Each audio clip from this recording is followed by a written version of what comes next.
Good evening. How's the music volume?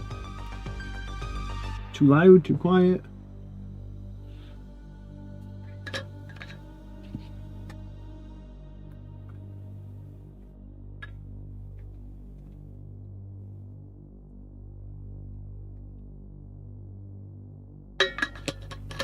Evening, Lone Moose.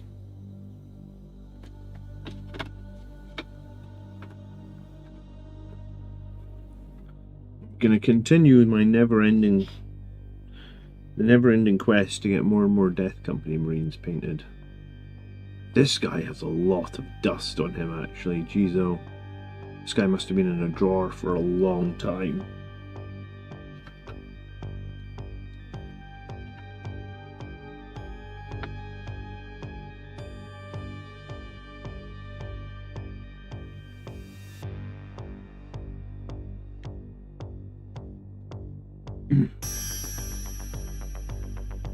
I'm going to spray this guy. Weekend's going good, thanks for asking. With a little bit of spray duster. This might be noisy.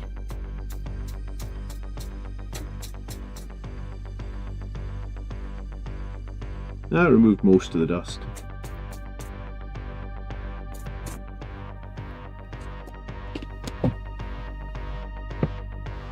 It's just compressed air. That guy must have been in the shelves for fucking ages. He's a firstborn Marine.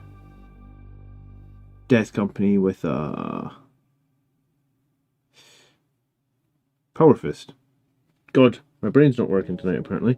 So I've got a few different bits of bobs going on. It's mainly Death Company I've been painting the last few weeks. Interestingly, I'm painting a lot of Death Company, but I feel like I still haven't got a good handle on Rage Cursed Onslaught, right? Like, I still amn't winning games with Rage Cursed Onslaught. But I'm playing it. So I guess we continue to play Rage Cursed Onslaught, and we continue to try and get better at Rage Cursed Onslaught. Vega says every weekend I finish a model about the time the stream starts. Well, this is as early as I can start, dude, because like I literally just got my kids to bed. My wife's been out this afternoon, so it's just been me dealing with the kids. What paint am I looking for? I've got Mornfang Brown there. I need Mechanicus Standard Grey. Where's that? Mechanicus Standard Grey. And yeah. The fangs on.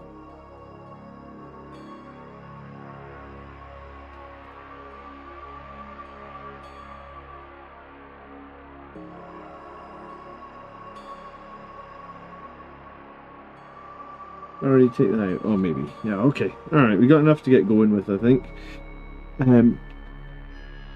Evening, Highland James. How you doing? It's been a while since we saw you at the start of a stream. You well? What's happening? What's cracking, dude?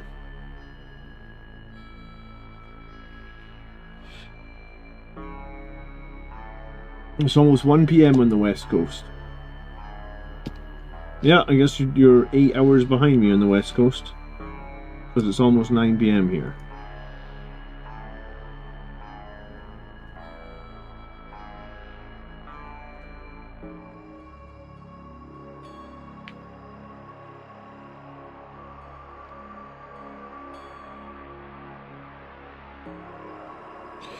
But yeah, it's been a chill day. I was at the gym in the morning. Took the kids out in the afternoon. That's like the whole day. That's been my whole day. Gym, then kids. And tomorrow probably will be the same. Gym, then kids. Good evening, Marius. I did see Marius on Twitter today.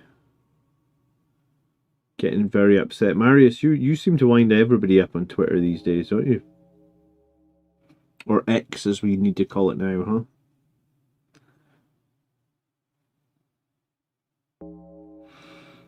me and my wife have been watching a little bit of like Star Trek Discovery, and I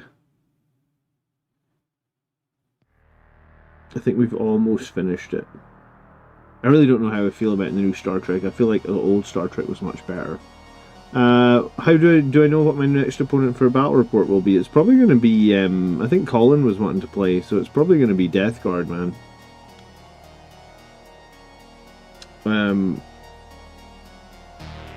Colin played the same Necrons list that I played. He got beaten like way, like, I think he got, I lost the Necrons by like 6 points. He lost the Necrons with his Death Guard by 50 points, so... I mean, Necrons are just very strong at the moment, you know? Catan are a real nightmare to deal with. I feel like, you know, someone was actually asking me in the comment section today on my channel, they're like, when do you think the Rage Cursed nerfs are coming? And I was like, well, when are the Catan nerfs coming? Because Catan are yeah, they're just very, very strong at the moment, and like people are just taking a lot of them. Stuart says I'm going to pick up 10 Assault Intercessors with jump packs today, along with the upgrade sprue to make a 10-man jump death company for Rage Cursed. Cool.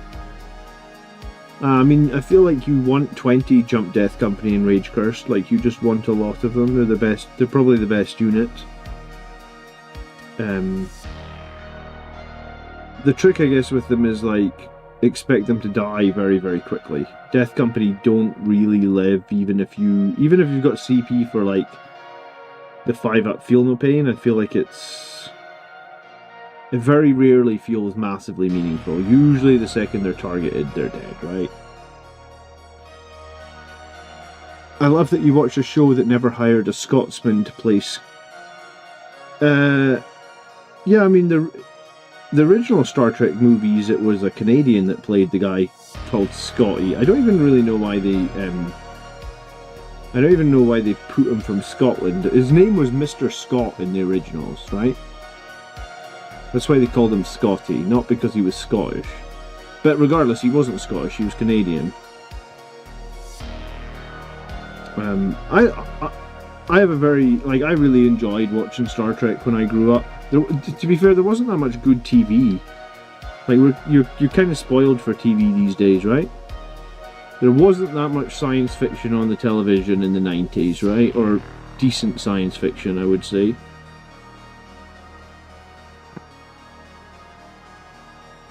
But, you know, I liked the original Star Treks. I like them a lot better than the new stuff, that's for sure. Evening, Benjamin. How you doing? I did consider making tonight's stream a video all about this new Maelstrom character stuff that's come out. But then I thought to myself, like, yeah, I mean, I could have made a live stream about the new character stuff, but I think what we'll do is I'll make this week's tactics video about the new character stuff.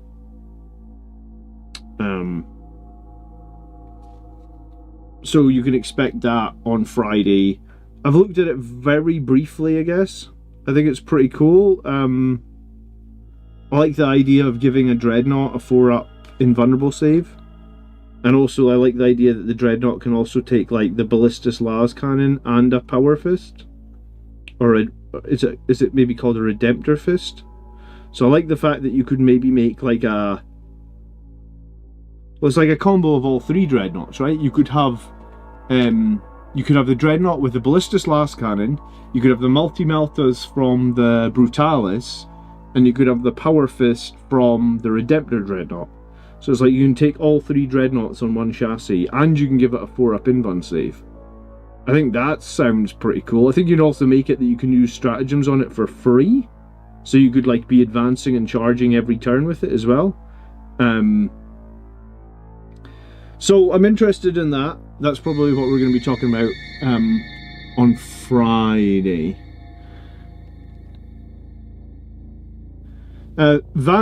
Valrak has been going on about the Primaris Vanguard veterans and the Jump Chaplain, honestly, dude, for like months at this point. Like, you must have made like 10 videos on that stuff. Like, I heard this rumor about the Primaris Vanguard veterans I don't know, it feels like months. It's been months. I think that would be cool. I mean, the Jump Chaplain is a firstborn model. He is dated. The Primaris Vanguard veterans are firstborn models. So I mean, it feels like it would probably make sense. It feels like it's a rumour that's reasonably substantial. I can't imagine they're going to get all that much different rules though. Like maybe the Vanguard veterans are going to get some better melee weapon options. But I don't really know. I just know I've heard this rumour for like 3 or 4 months at this point. I sort of thought to myself, I'm not going to make a video on the rumour until I see a picture of the model. Or until like probably until I see some pictures of the models, right? Like, I've made rumour videos before. I'll maybe make them again, but like, I guess rumours aren't like content that I typically try and jump on and make videos about, because it's annoying when you make a rumour video and then it turns out to be wrong, or it's just off. It's just like, there was a rumour last edition, I think it was just some guy had just decided to post on Reddit and just try to make it like super credible, and then everybody covered it, and it turned out it was just some bullshit that was posted on Reddit to, like, not clickbait, but essentially, yeah. What changes would I make to my list from the last battle report? I haven't made any changes, man. I actually think I could have beaten the Necrons in that game. There was a couple of plays that I could have changed and probably done better. And then I got super unlucky with the Nightbringer, right? Like, an entire like 10-man squad of Death Company in Lamartes hit it, fishing for lethal hits or something, and I did 1 wound. How do Blood Angels match up against World Eaters? I mean, we're fine into World Eaters. Just remember that their melee is better than ours in every shape or form. So if you're going to engage World Eaters in melee, you need to be making the charge, as in like you need to be dictating who fights first. And then typically we can outshoot World Eaters. So if you bring some shooting in your army, we can usually outshoot them, and if we're fast enough to dictate the charge, you should be able to beat them. But if they are dictating the charge, if they get some like long range charges in on you from their deadly units, like 8-bound or something, the game can go sour real quick. Like, they're not a... World Eaters hit really, really hard. The way I think of World Eaters is like, they're just like Blood Angels, but even more deadly in combat, right? Like, you really don't want to let them fight first in almost any engagement. Even their berserkers with the chainswords will just get an overwhelming amount of attacks and kill like lots of your models. I think World Eaters can be a tough matchup depending on the lists, and yeah, it's really important that you dictate who's fighting or who's getting that first engagement, because if they're doing it, then you've got real trouble. Nachuta said, new models means broken rules, so get ready for the Vanguard veterans. I don't know if new models always means broken rules, dude. Just sometimes. Space Marines sometimes get broken rules, but they seem to get fixed much quicker, right? Like, Desolation Marines got patched very, very quickly, whereas like these Catan have been left for a little while. Like, the Catan have like a 70% win rate detachment. It's actually kind of borderline insanity that they have been left already for like, I don't even know when the new Catan came out. It must be about a month now. So they've just had a 70% win rate for like a month. Like, that seems pretty... Catan Psychers. I don't think they really have psychic powers. I mean, do you know what? They probably have psychic on their keywords somewhere, like on their weapons or on some of their attacks. But here's the thing. Psychic doesn't really come up all that often. Maybe like if you've got a chaplain with like feel no pain against psychic attacks. But psychic seems to be less relevant in 10th edition than it certainly was in 9th, right, Highland? I couldn't tell you off the top of my head which of the Catan have psychic attacks or not. Typically, I don't really run anything that gives me more protection against psychic, so it's kind of irrelevant to my army lists, I guess.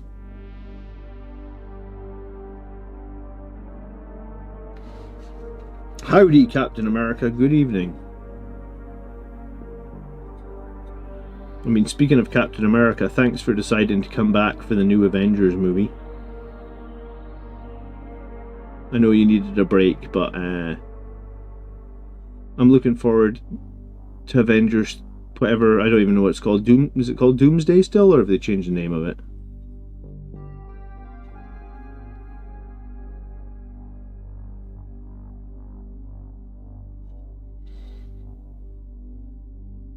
Terminators were pretty bad with both the releases, right? You talking about World Eater Terminators or just Space Marine Terminators? Ben says he just bought the Nightbringer model to paint because it's glorious. Yeah, I mean, I've seen the new model. I bet was it a nightmare to make? Because Andrew was complaining, saying it was a bit of a nightmare to make.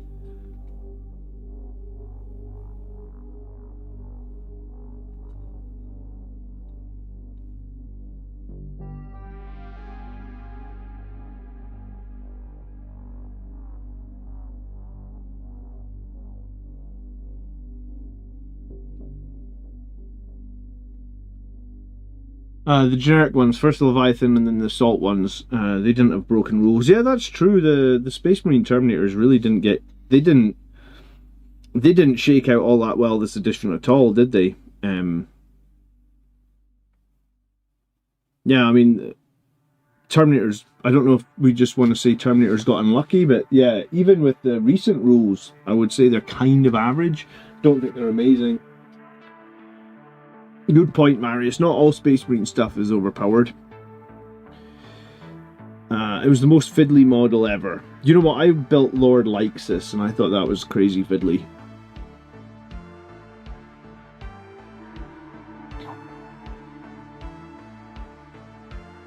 Not as complicated as a Saturnine Dreadnought. Do you know what? I'm a little bit sad, man, that, like...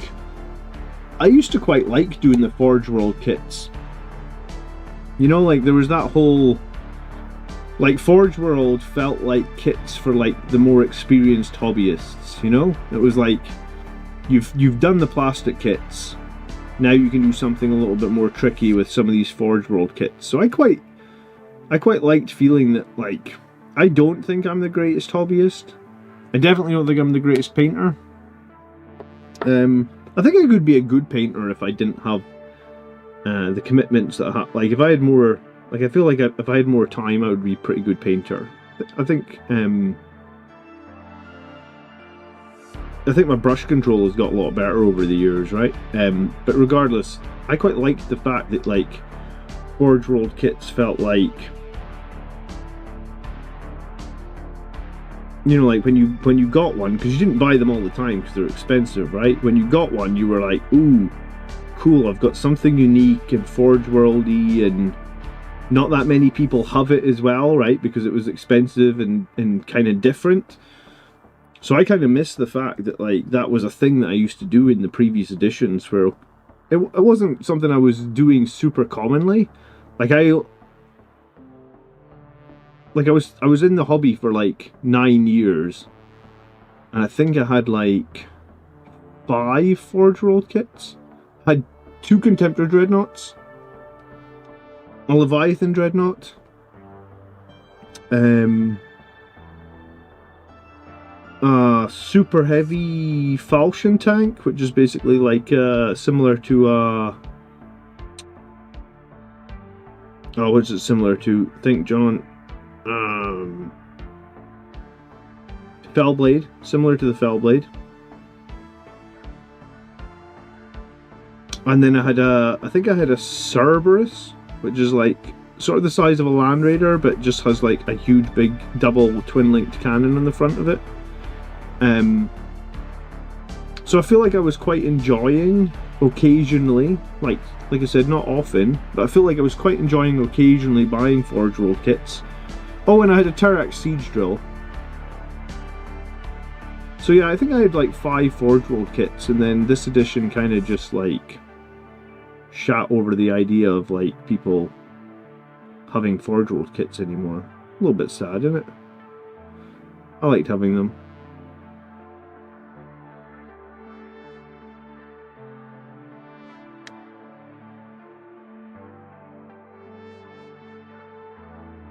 I mean, I've got all mine sitting in a display case, but it's not like quite the same that you can't use them anymore, you know? What is the deal with these new Maelstrom units, right? Like, you can't... They're just going to be for, like, casual play, right? You're not going to be able to use them as tournaments, or are some tournaments going to accept the new Maelstrom characters? Because if it's like casual, I'm not really interested. If it's tournament play and you could make something custom, then I'm somewhat interested, right?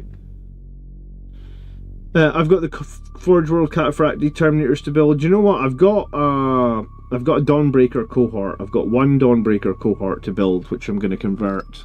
Because one of my friends was buying a box of Dawnbreaker cohorts to proxy his Sanguinary Guard, but he didn't need 5, right? Because that's a weird number if you're proxying them.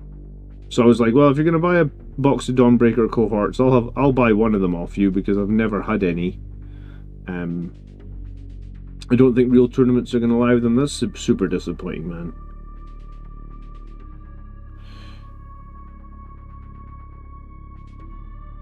I feel like 40k is better when there's some more customization there, you know that?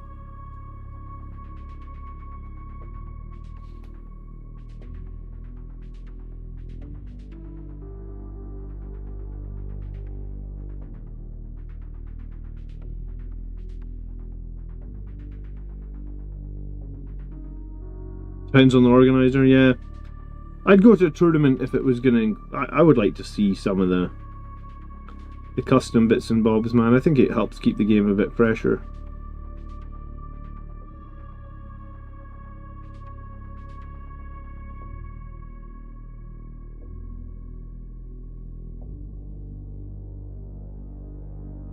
Resin bits for the win. I mean, resin bits can be a headache in terms of gluing and painting, but they could also be pretty rewarding to have those unique resin pieces. I think that's what I will miss the most, is like the unique resin pieces. I'm hoping it's a dry run for 11th edition. Yeah, that's kind of how I was thinking it might be, CF. Like, they're testing out what people think of building custom characters, because we could build custom characters in 9th edition. With warlord traits and relics and stuff like that. And I never feel like it was that game breaking, and I think it let you fill holes in your army, right? Like, I didn't really run Dante at all in 9th edition. I ran the Captain on the Bike because I thought the Captain on the Bike kind of did more than Dante could do, and he was more Captain on the Bike was surprisingly survivable as well. Because I think he had 7 wounds, and he could have a 3-up invuln save, and he could have a 5-up feel no pain, and I think he could reroll 1 save every phase as well. Or not every phase, every turn. Every turn? Yeah, I don't think it was battle round, I think it was turn.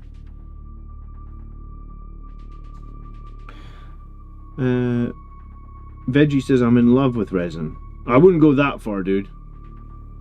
You've taken it a little bit too far, but if you're enjoying it, by more power to you, you know? I think when I was doing one of my Contemptor Dreadnoughts in resin, for whatever reason, one of the ball joints just wouldn't stick. I think it was like one of the ball joints on his leg. The ultimate end of the story was that I ripped the leg off and had like tons of super glue everywhere, and like tried to mop up all the super glue with like some paper towels, and then I ended up just drilling his leg and redoing it. But I stuck like a couple of my fingers together with the super glue, and like I put on so much glue because I was filling up this ball joint with like probably like a reasonable layer of glue, holding it for like 10 minutes, and it still wasn't stuck. So then I just threw like another giant piece of glue into the joint and was like, right, I'll hold it for 10 more minutes, and it still wasn't stuck. And I was like, oh my god, I'll hold it for like another 10 minutes with even more glue. And then at that point I was like, all right, this thing's just not fucking sticking. I don't know what happened. Like I didn't know if there was like some of, like when the resin stuff comes off, they talk about like there's some sort of like agent that they put into it that you have to wash off with soapy water, right? So I was like, oh, maybe some of that agent is stuck in that ball joint, and that ball joint is never gonna set. So I like tried to mop it all up with like I said, paper towels and stuff, and I think I ended up like really, really, really badly sticking two of my fingers together to a point where like I was like ripping the skin off of them trying to get them apart. It was rough. You gotta be careful as all hell with resin, apparently. And yeah, I guess if you're doing any big joints, I recommend pinning them before you make the same mistake I did, which is like use a crap load of glue and they still haven't stuck. Because that was rough. How do you feel about the Lieutenant and the Blade Guard with 6 Blade Guard and a Land Raider? Do you know, I haven't really run Land Raiders since they went down to 220 points. Land Raiders are a bit interesting in that, like, it's very, like, in a way, a Land Raider is a stat check for your opponent, right?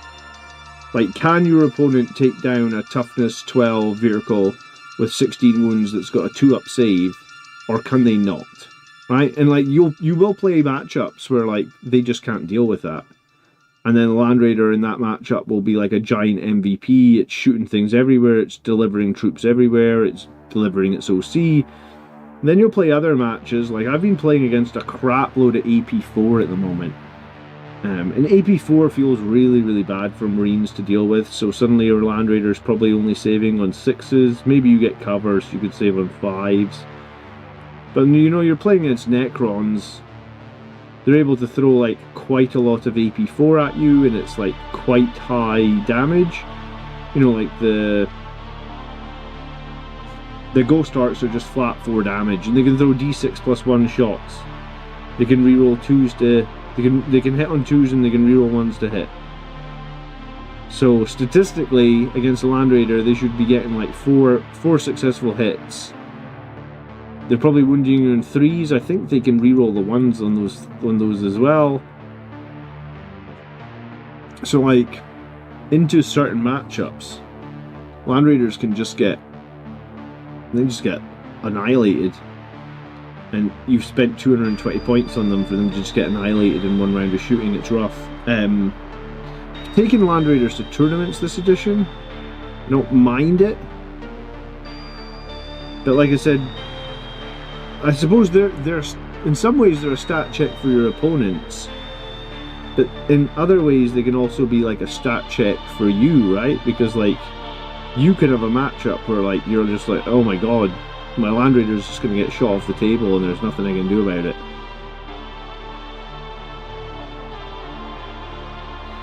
So I think if you're playing Land Raiders, it really comes down to how much do you like Land Raiders. If you really like them and you want to play them, knock yourself out, right? But there's definitely something to be said about like, they can be a bit tricky to play into certain matchups.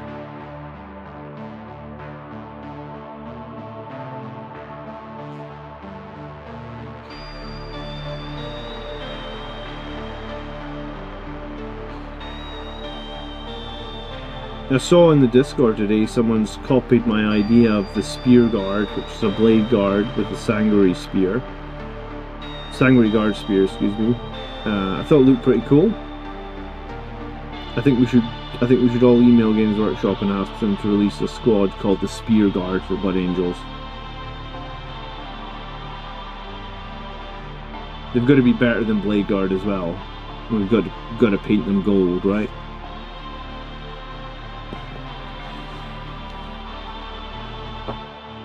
I've got the gel super glue. Yeah, I mean, I think with the Forge World resin stuff, maybe you should just always try and pin it. If you have some fun on tonight's stream, guys, if you could leave a like, that'd be super appreciated. I always forget to ask for likes. I kind of always forget to ask for people to subscribe on the live streams when we're just chatting or doing hobby stuff. So if you would consider doing either of those things, it does help me out ever so much. I appreciate it. Man, I'm fucking tired tonight. I just had like a giant cup of black coffee and I'm still like a bit tired. I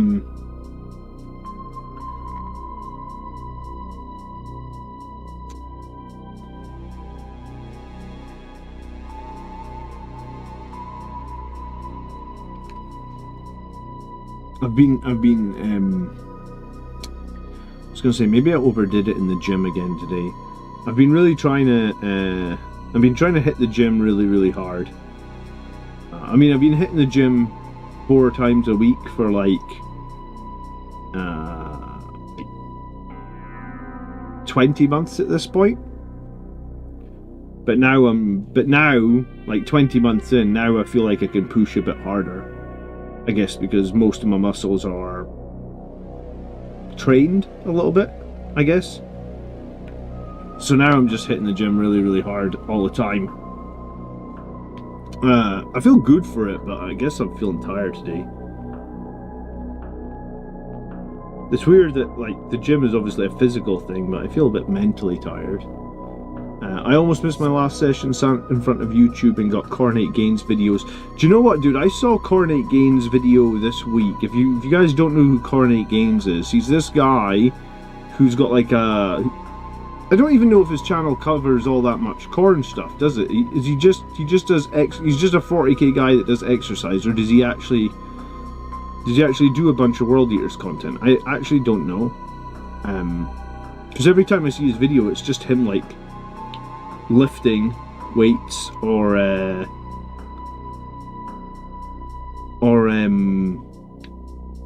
like flexing, right?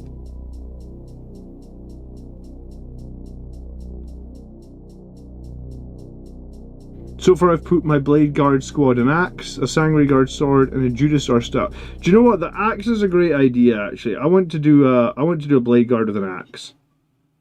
I've done the one with the spear. I feel like he deserves his own video. I really want to give him his own video and just talk about the idea behind the spear. But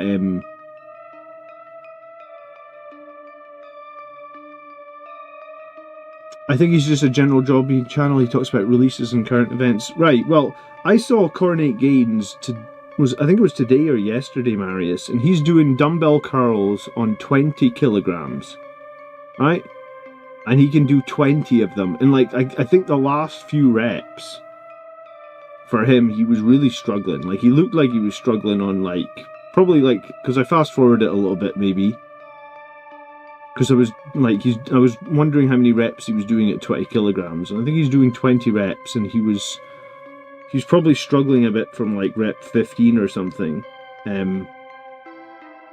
I've started doing bicep curls on 20 kilograms. That's where I'm at. I'm not anywhere near 20 reps, but you know, if I just keep trying, reps will come.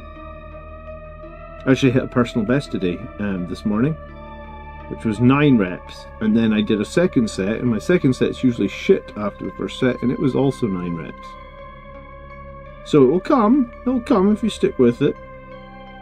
Chase is my biggest hope for 11th edition Space Marine balance fixing. Arbitrary points increases in core Blood Angels units because they're abused in Ultramarines or Space Wolves, for example, is super frustrating. Yeah, I mean, that's kind of like an overall thing, isn't it? Where like certain factions get punished from other factions doing really well with individual units. I mean, we could go back all the way to the start of the edition, right? Where aggressors got nerfed really hard because what was it the aggressors used to do? They used to team up with the biologist with the fire discipline, and fire discipline gave them like crap loads of attacks, and they're all twin linked. I think they could all ignore cover and they could all get 1 additional point of AP.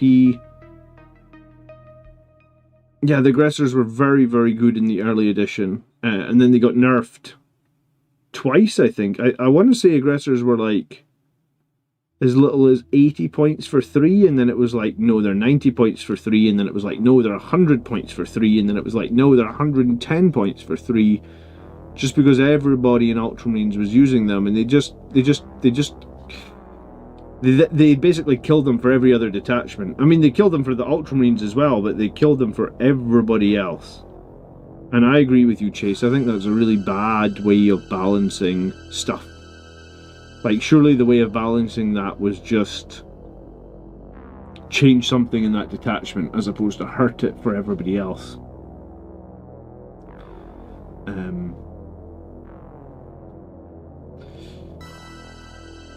Oh, Marius, you've got years to get there. Don't worry. I don't plan on ever... I think I don't plan on ever stopping going to the gym now. Like, I've just decided... I'm getting old. I think it's that, right? I read an article on the Financial Times website that said, what did it say? It was like every decade after your 40s, you lose 5 to 10% of your strength and muscle mass if you don't do something actively about it. And I was like, wow. So basically, like, this is why old people are frail, I guess, right? See how grey I am? I'm getting old.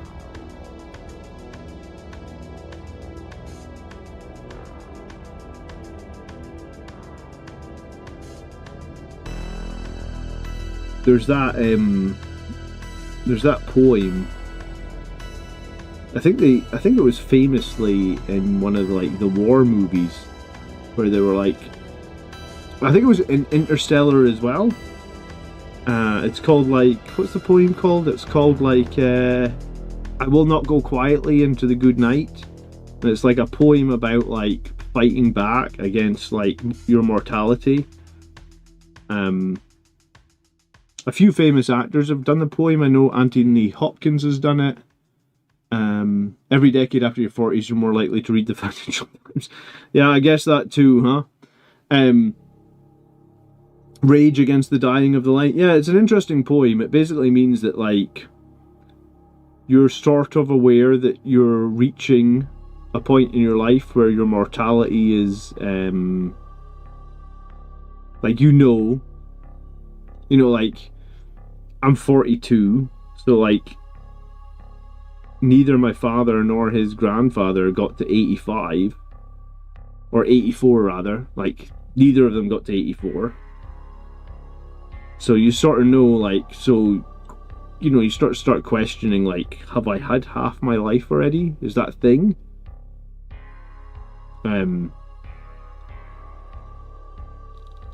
mean, probably, like, statistically, I probably have, right?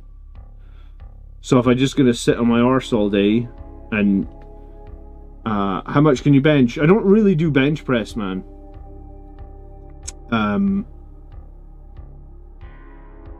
Like, I use the machines. Chest press, or the chest machine, I can do like 48 kilograms.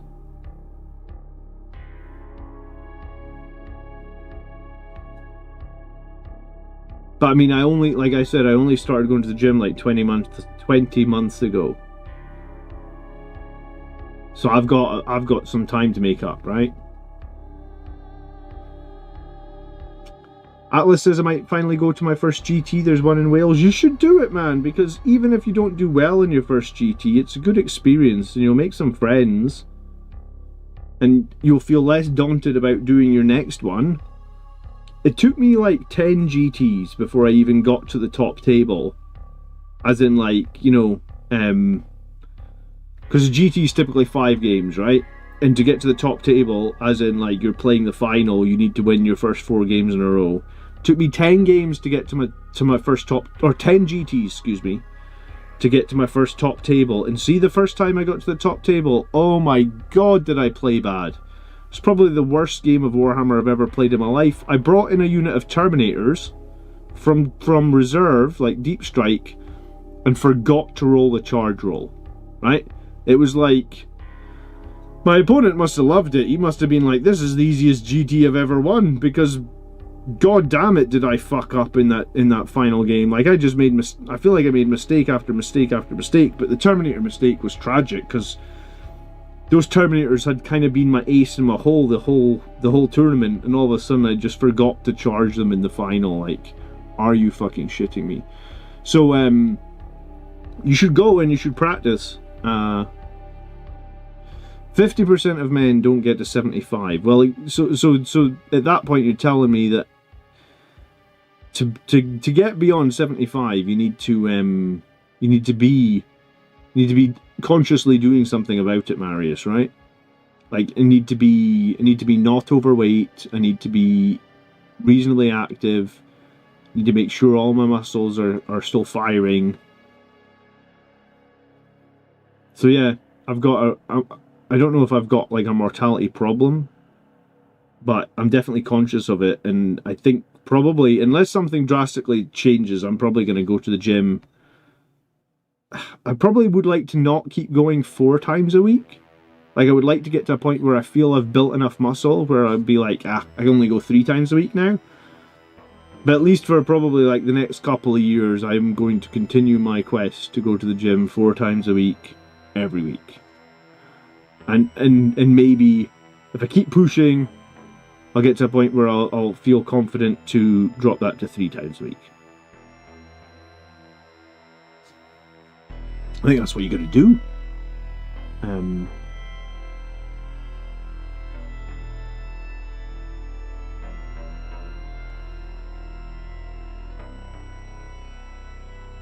It's possible to make no mistakes and still lose.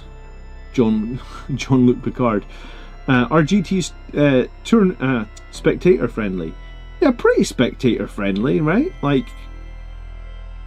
I mean, it's probably more a case of email the tournament organizer and ask them if they mind people coming along to watch.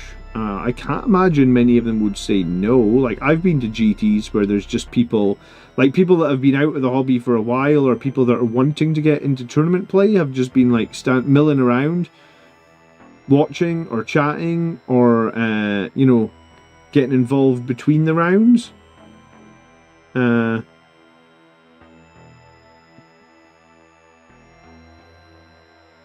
So, I mean, I think the GT I ran, I certainly didn't have a problem. If someone had said, like, hey, can I come along and watch? Yeah, I mean, as long as you're not, like, distracting the players and you're just stood a couple of meters away from the table, I can't see why it would be a problem.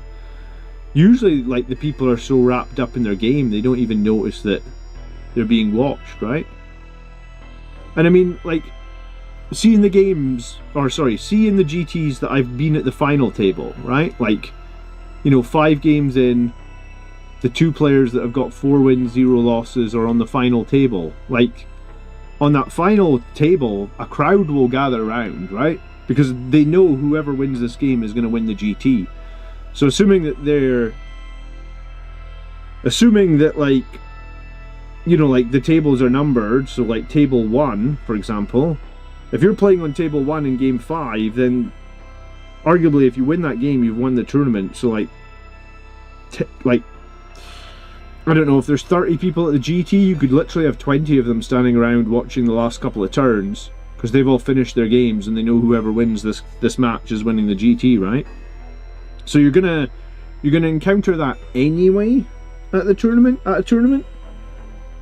if that makes sense.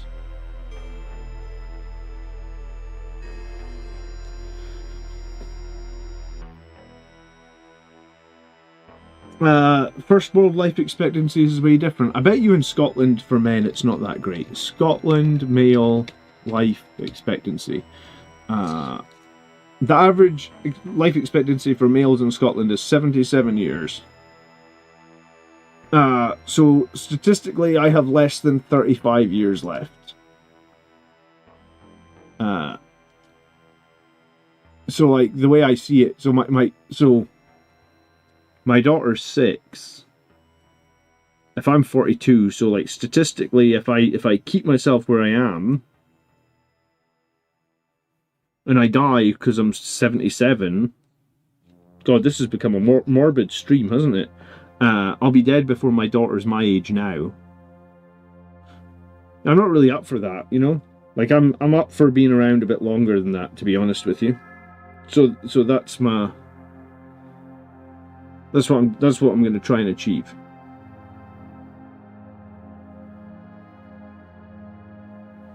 And I think the only way I'll achieve that is by being super friggin' healthy. I've cut out a lot of artificial sweeteners as well recently.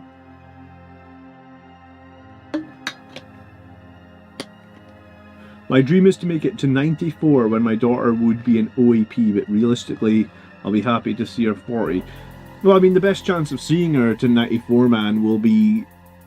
I feel like, you know, like, sometimes I think about, like, you know, all this time I've spent in the gym these last 2 years or whatever. I could literally just get hit by a bus tomorrow and it could all be, you know, you could, I don't know, there could be a freak accident and all of your effort is worthless. But am I glad I'm making the effort? Yeah. Yeah, I think so. And am I going to stop making the effort? No, I don't think so. I've had to sacrifice other things to make that effort, right? Like I barely play video games now. That's the bottom line.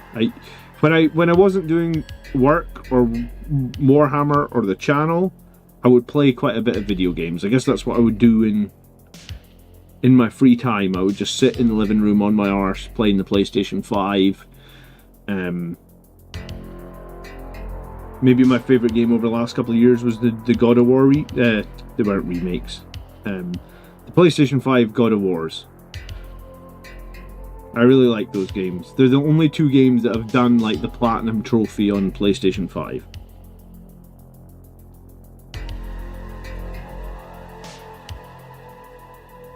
So I've had to give up playing as many video games.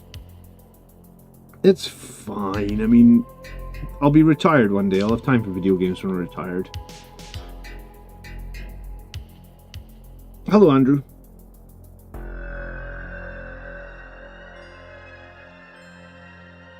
I noticed there was a new Star Trek game out this week, actually. Star Trek Voyager. Do you know what? I am going to play Dawn of War, though.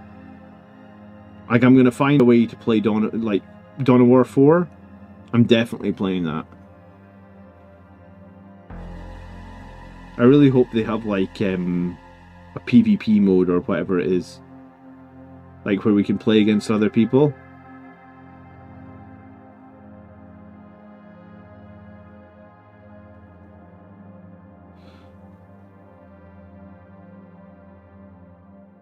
The new Star Trek game is good, but it crashes a lot. I didn't buy it, man. I figure maybe in the future. Wait for a sale.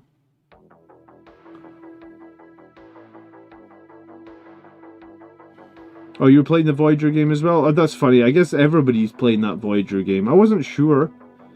I used to watch Voyager. I liked it well enough anyway.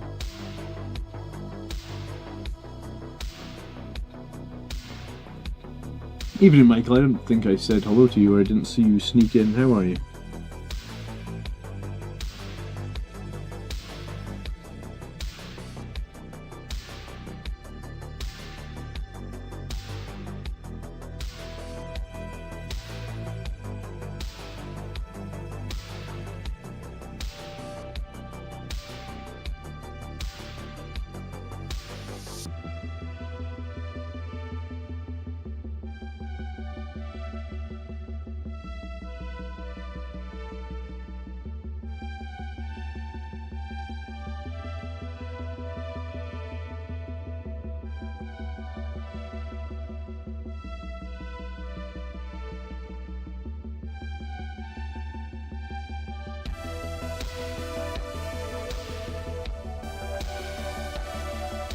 But yeah, I'm curious to see what Blood Angel stuff we're going to get for 11th edition. Like, new Vanguard vets are going to be cool, a new Chaplain is going to be cool, but I wonder if we're going to actually get like some sort of new jump unit or some sort of variant, some sort of jump variant that can switch things up a little bit. I don't know. I really thought we were going to get like a Gravis melee unit, right? With jump axe.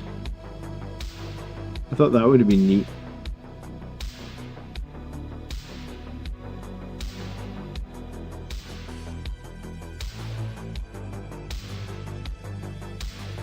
What do you think the first Blood Angels Primaris unit to be Legends will be? Ah, Death Company with bolt rifles. 100%. Like, what on earth is that unit?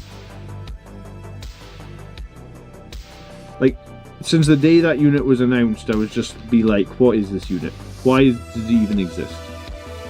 It has no purpose whatsoever, in my opinion.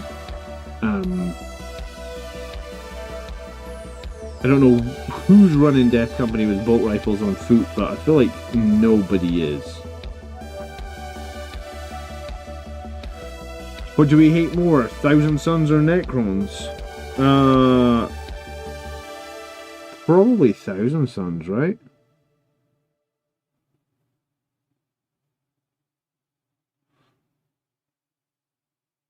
I mean, probably from a lore standpoint, Thousand Sons.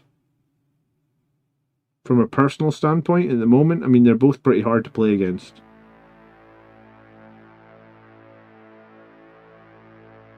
Thousands is probably a little bit easier to deal with.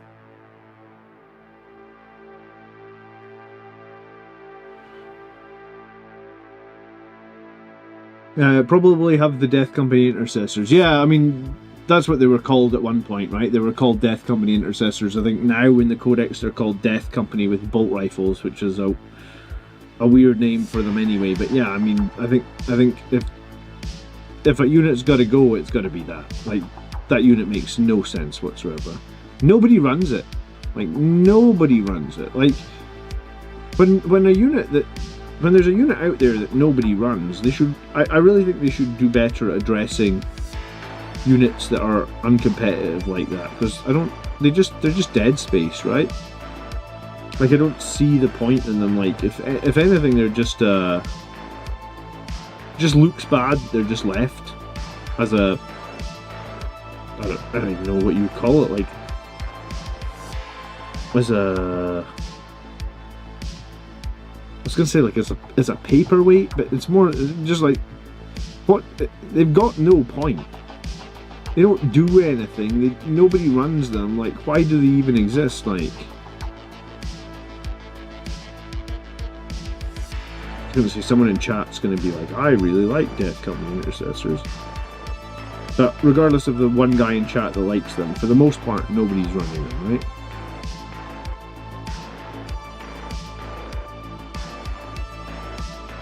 I hate playing against Thousand Sons. Yeah, the Doom Bolt's a real problem, man. Like, I feel like we don't have enough, Feel No Pains and stuff to deal with all the Doom Bolts and shenanigans that they throw at us, right?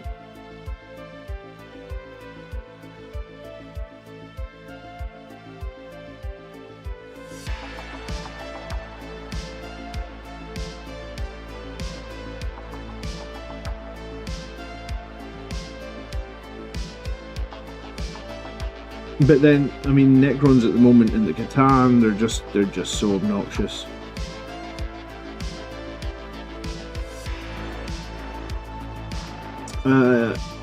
Yeah, I've been working on Death Company now for a few weeks, I guess. I've got like 10 of them, maybe 15 of them in a good spot.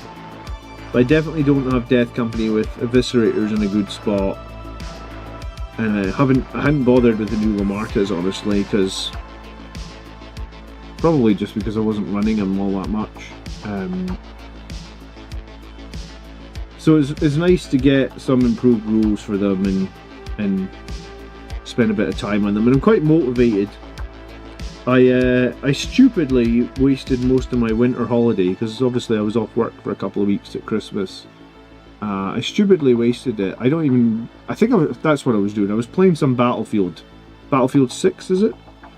And I feel like I stupidly wasted it playing Battlefield 6, because I'm kind of done with Battlefield 6 now. I haven't logged into it for like, I don't know, like 2 or 3 weeks. I mean, I guess I had fun playing it. I had a bit of a break from painting at Christmas. I feel like I should have probably used my time more productively over the Christmas holidays. Like, I could have got a lot of these models, maybe not finished, but I could have made a dent in a bunch more models. So I'm trying to be more motivated now and try and keep going. But yeah, no, I mean, sometimes you need a break, right? So maybe the Christmas break helped me find my mojo again, so to speak. Death Company intercessors might be okay if they got the ability to blow up like Death Company captains do, but otherwise there's no point in them. They're too expensive. They don't get as many shots as the regular Death Company intercessors. They just don't really make a lot of sense. Hello, Volkar. How you doing? I hope you're well. I want purple next, actually.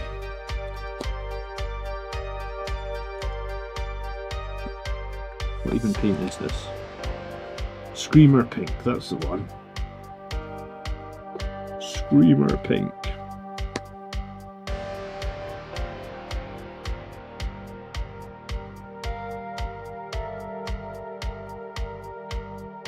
I got that Sangregard photographed on the Discord. Now I'm taking the kids to the park. Good stream, keep up. Have a nice evening, dude. Thank you so much for stopping by, Vega.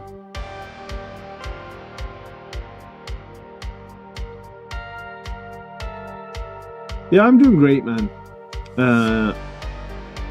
I'm quite tired tonight, but I was kicking my own ass in the gym again today.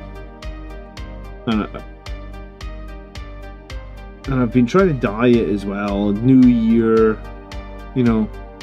I've been pretty good on my diet this year, so trying to keep up going to the gym, trying to keep up on my diet. So I'm feeling quite tired tonight, man. But yeah, apart from that, I'm feeling good.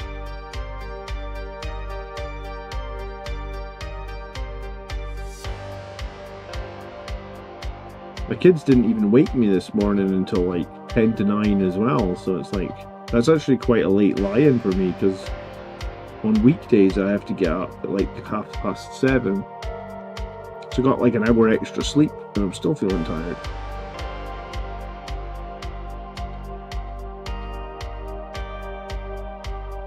Normally the kids wake up and then the first thing they do is like try and wake me up. I'm like, go back to sleep.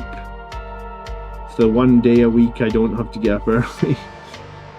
Morning, Speargrass. I just joined a 10k run in the mountains this morning. Hopefully a 40k game this afternoon. Got my second Death Company Dreadnought painted. Hope you're good. Yeah, diet, 1 meal a day and run.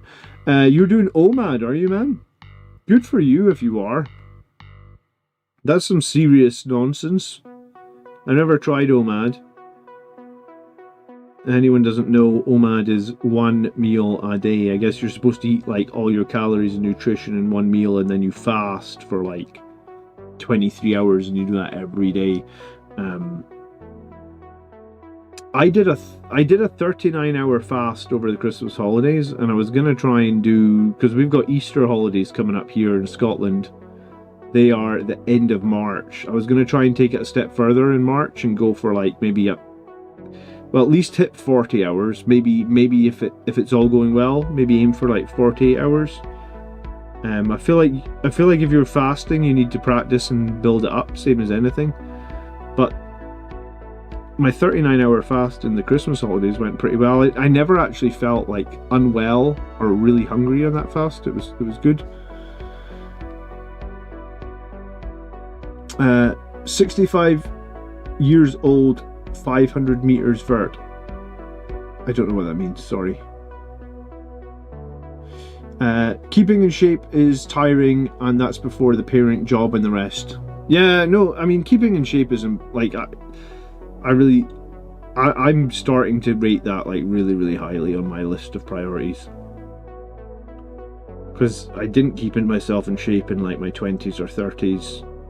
So 40s is now where I'm at, and yeah, it's a weird transition for me. It's a transition I didn't really plan on, but it's kind of happened. But sometimes you know, like I guess you would call it like a happy accident. I'm really happy that I'm keeping myself in better shape. I see if I go back like 2 years, man, I used to always have sore backs. You know, like I'd wake up in my bed and I'd barely be able to sit up in bed because my back would be so sore from carrying the kids and stuff like that.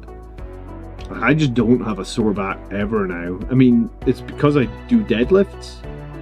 But you know, it's like, it just shows you that if you exercise, the reason you're sore is because of your lack of exercise, not because... Like, I used to think to myself, like, why am I sore all the time? All I do is sit in a chair. I was like, well, that's the reason, because all you do is sit in a chair. CFT says, getting back into the morbid topic of the stream. The ONS gives average life expectancy is 84 for British male, aged 42 today. Being up north pulls it down a little, but having a job and keeping in shape pushes up a bunch. So keep doing what you're doing, and you should do a good amount of time with your children. The other aspect is good health. The other aspect is time in good health, where you're on good track too. All right, so like being healthy for longer improves things as well. I'm with you.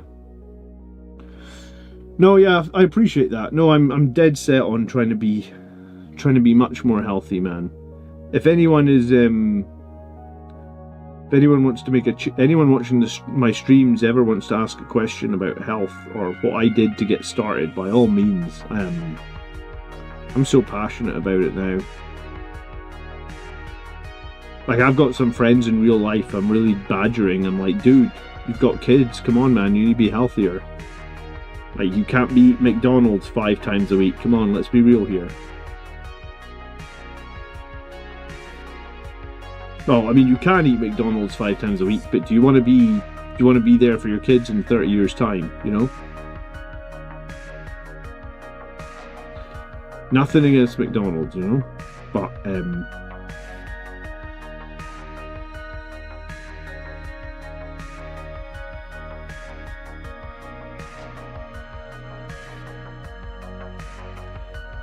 did you find your energy levels have got better when getting into shape? Oh, dude, it's ridiculous. Yeah, I mean, I know I'm saying I'm tired today, but that's just like, that's probably like I just didn't sleep well, or just the week catching up with me or something. Like, yeah, my energy levels are ridiculous. You know, like I think there's a, like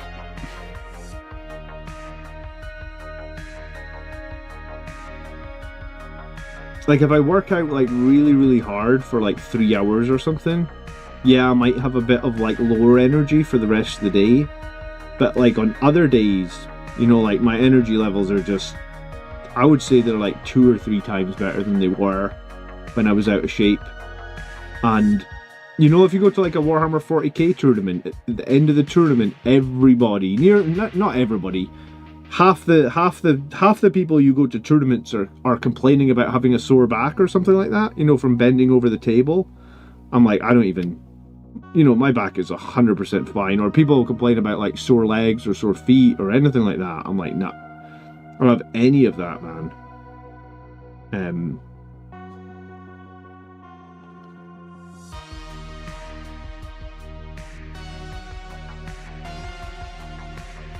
What was my first step on the health journey? Well, I had a car, and my office is like 1.75 miles away, and I sold the car so that I couldn't use the car to get to the office. So I forced myself to have to walk for basically like an hour Monday through Friday. Like it's Scotland, right? So it can be pretty fucking cold. This last week it's been like -5 almost every day. Has the walk to work been pleasant? Absolutely not. But I tell you, if I had the car and it was -5 degrees, I would just be like, it's -5 degrees, I'm taking the car today. Craig, thanks so much for following, I appreciate it. But no, I mean, that, and the other thing is, like, the other biggest thing probably was, like looking at my diet in terms of, like,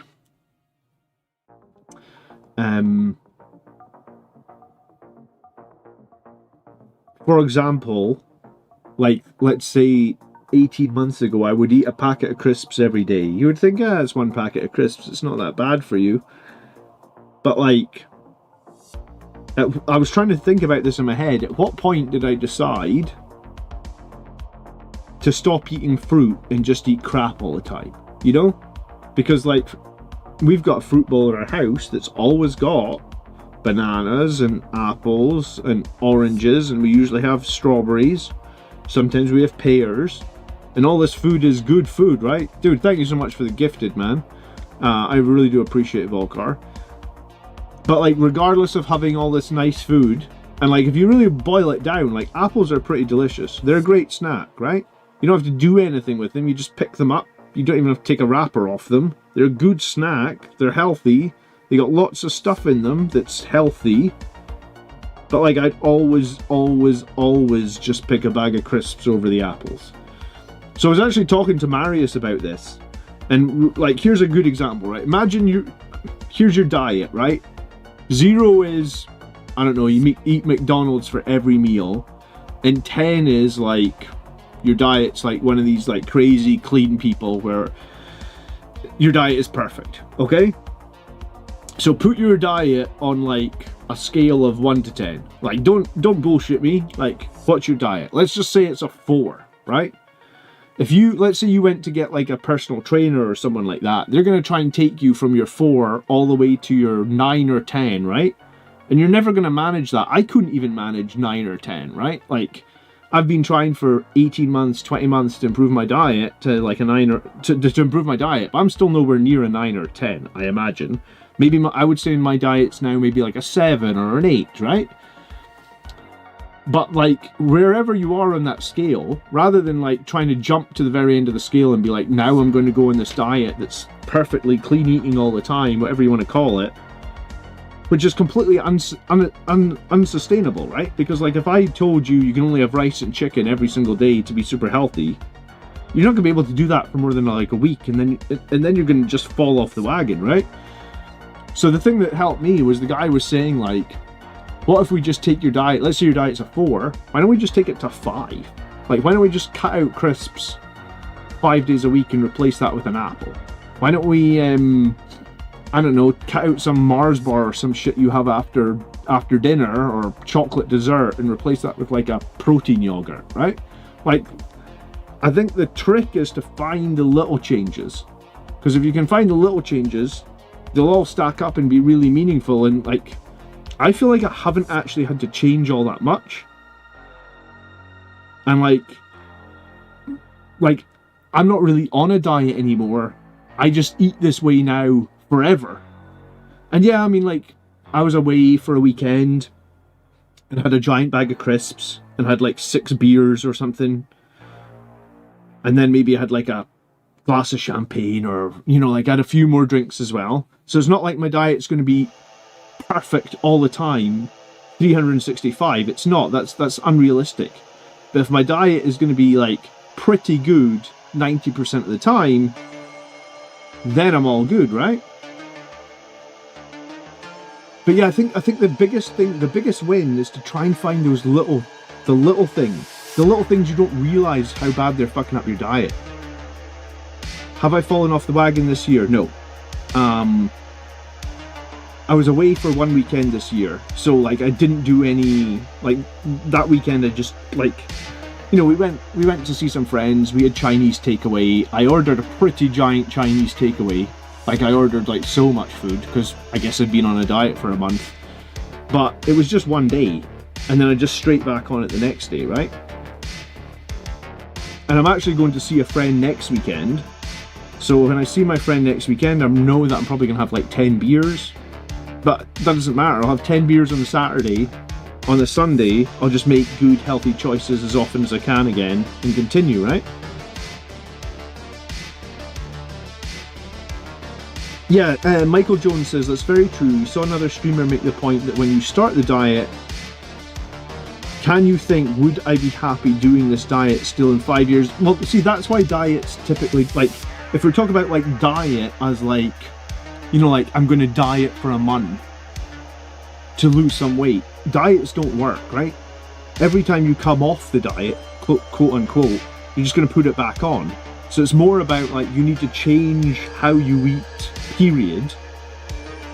Or you need to change how you eat 90% of the time. So 90% of the time you're doing really well. Or you need to change your exercise 90% of the time.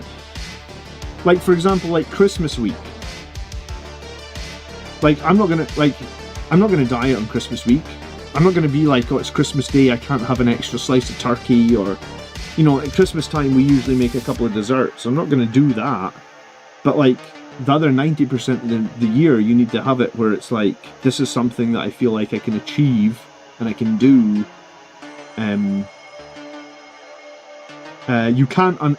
Yeah, that's another thing that people think as well. I have a friend like that thinks that they can just go on the treadmill and they're not going to change the diet. They're going to go on the treadmill, CFT. And yeah, you literally can't out exercise. Like, go and eat like a Krispy Kreme donut, right? A Krispy Kreme donut is like 350 calories. It's literally, I mean, I could probably eat a Krispy Kreme donut in like 2 bites, right? Like, hum, that's it gone, right?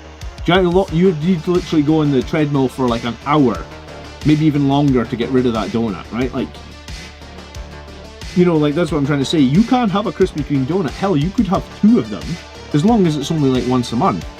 And then the other 90% of the time, you're being pretty sensible, right? So like, you know, you hear that phrase, it's all in moderation or whatever, but like, I think there's a lot of things you can. I think the biggest win is to find the small changes that will improve your diet, right? Like, pretty much any snack that you get in a packet, maybe except from like fucking beef jerky, is going to be pretty bad for you.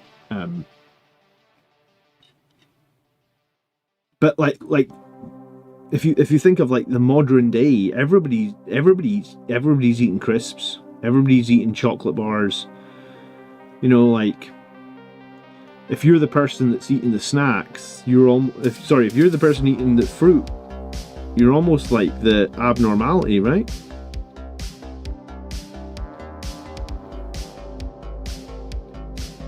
But yeah, it's important to find small changes that you can sustain. Because if you can't sustain it, there's no point doing it, right?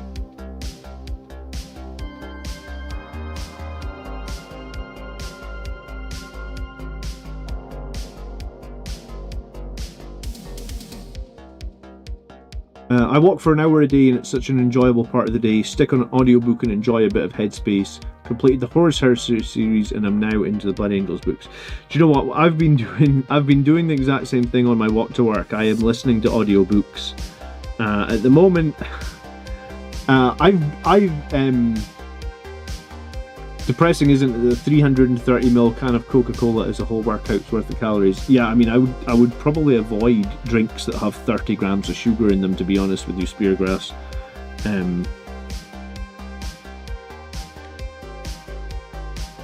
Because they're not filling at all, right? The only time I drink sugary drinks is if like I'm at work or something and I'm really tired, like I didn't get a good sleep or something like that.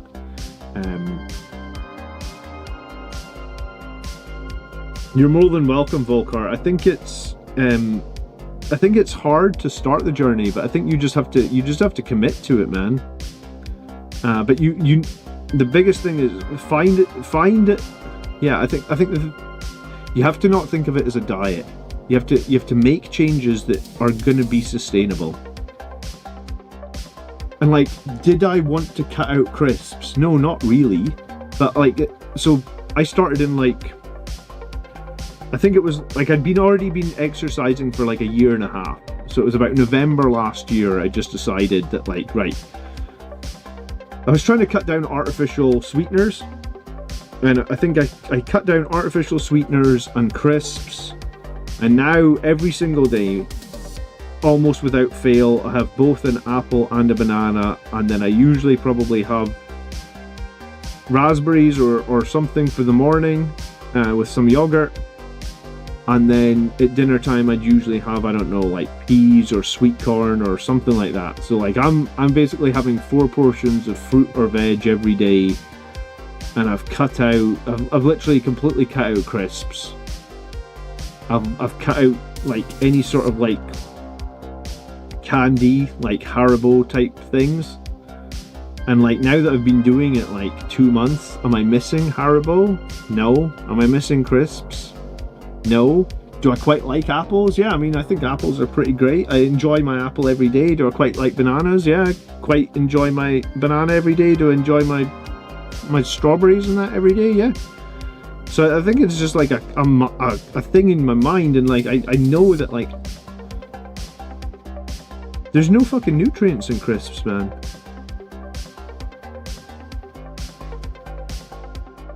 Hello, love. My wife is home. She's been out drinking all day. Been out drinking for a while. How was it? Did you have a nice time? Did you drink a lot? 4 ciders. 4 ciders. Anything else? 2 what type of cocktails? One was called a Red Dead Redemption. A Red Dead Redemption? I've never heard of it. What's in it? Alright. Gin cocktail, passion fruit liqueur. That sounds quite nice. So, that's nice. And then a pear martini. Pear martini. So did you not open your wine then? No, it's still there for another time. Alright. And the champagne? Still there for another time. Okay. Cool. I'm... Played a game called Tapeworm. Okay. I've never heard of it. It's a card game. Is it good? Mm-hmm. And we played another one called Slip of the Tongue. Cool. Michael's asleep. Oh, I've been speaking to Annabelle. Annabella was sitting up playing her tablet, yeah. Michael sent you a message on he wanted to send you like he didn't want to go to sleep till he sent you a message. Basically he was wanting to cuddle. Makes me feel bad. CFD, I'm way up of artificial sweeteners because of protein bars. Did you see my are you in the Discord, CFT? I made homemade protein bars last week, man. Was there any artificial sweeteners in the protein bars you made? Yeah, some powder. No, there would have been a little bit in the protein powder. But the only other sweetener that went into it was the maple syrup. Yeah, we made homemade protein bars maple syrup and bacon. last week.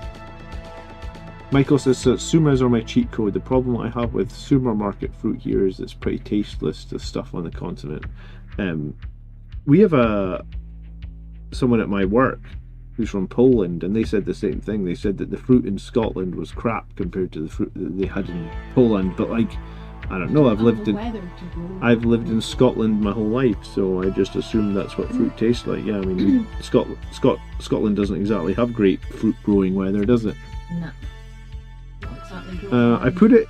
The protein bars were in the. There's a channel in Discord called Let's Move, where like myself and some of the Discord community on the Discord will put in like personal bests, little videos of their fitness.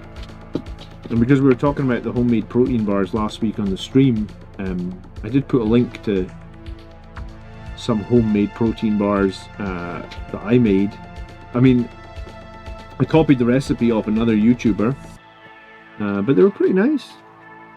I had like 100 grams of them today, so. Did you? Yeah? It's 2? No, they're like 67 grams each, so it was like 1.5. 67 grams. Oh, the one I weighed was 67 grams. Wow, that's a chunky one. Yeah, it was a big one. I was on the cross trainer for an hour though. Oh, I'm not judging you for it. Okay. And then I was in the gym for ages afterwards.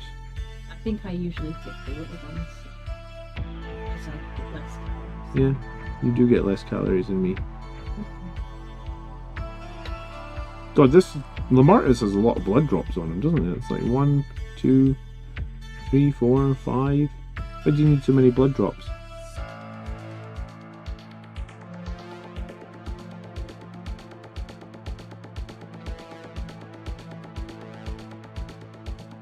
I introduced my kids to Monty Python's Flying Circus, and like they were running around the house going like, a shrubbery. And then my daughter was just going like, nee. It must, I can't, honestly don't know how many years it was since I watched, God, I've forgotten the name of the movie. Monty Python and the Holy Grail, that was it. A lot of years.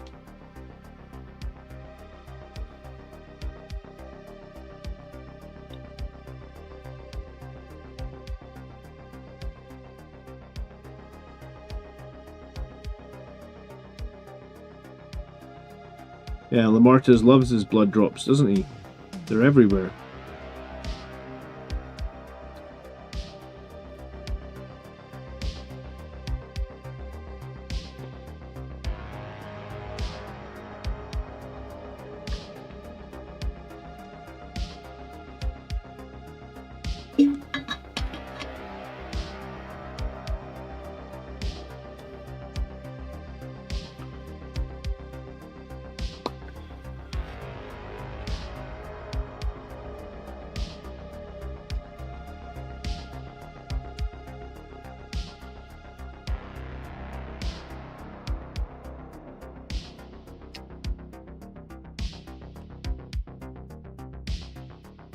So what's everybody else? I keep getting asked, like people keep asking me, what are my dreams or what are my wishes for like 11th edition for Blood Angels?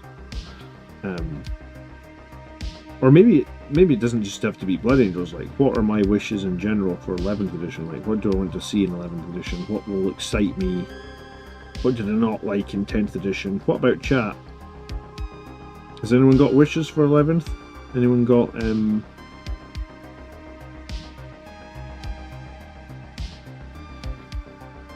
anyone got something that they are passionately hoping that 11th can deliver for them?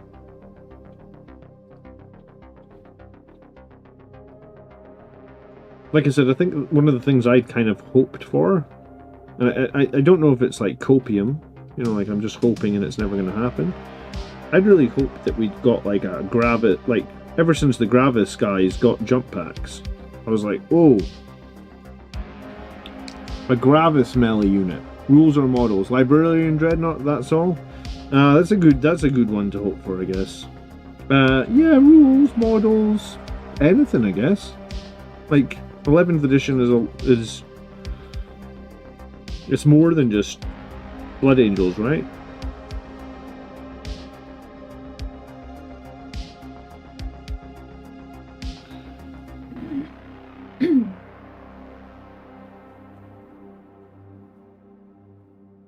Oh, someone else.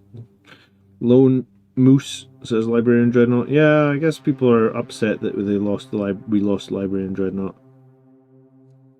I guess that's fair. Was a bit of a shitty situation, right?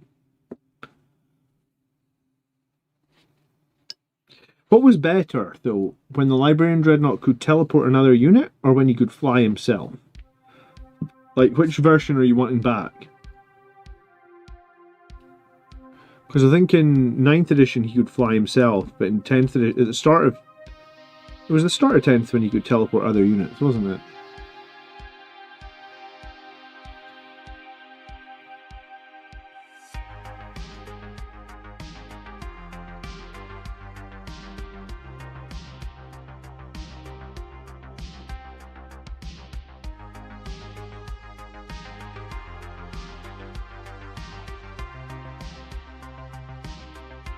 I thought the teleporting was pretty cool. I must admit though, I did really like it when he flew.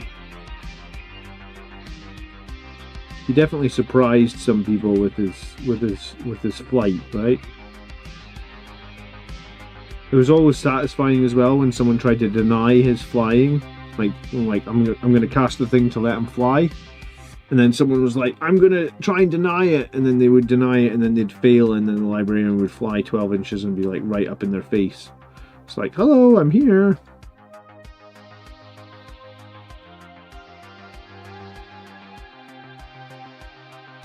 The teleporting was cool though, but yeah, I mean, I feel like I was a big fan of the flying. Dredge slinging units was way too swingy. Yeah, I mean, it was a bit swingy. I mean, psychic powers were also swingy though, right?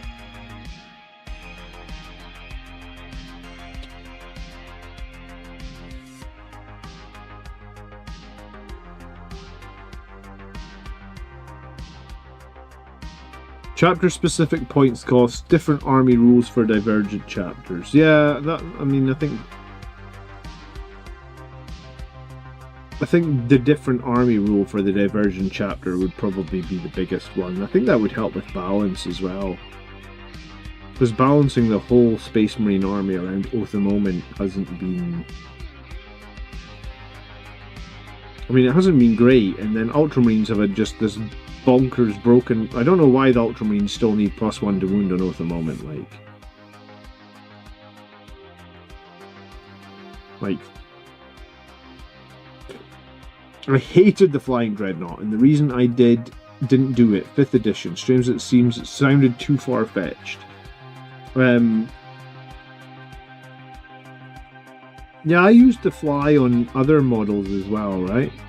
Like, I used to have a Librarian with a jump pack. So the Librarian with a jump pack could move 12 inches. And then he could fly. And then he could cast Null Zone. And that was like so powerful. Because it was like you could strip the invulnerable save off a unit that was like 30 inches away.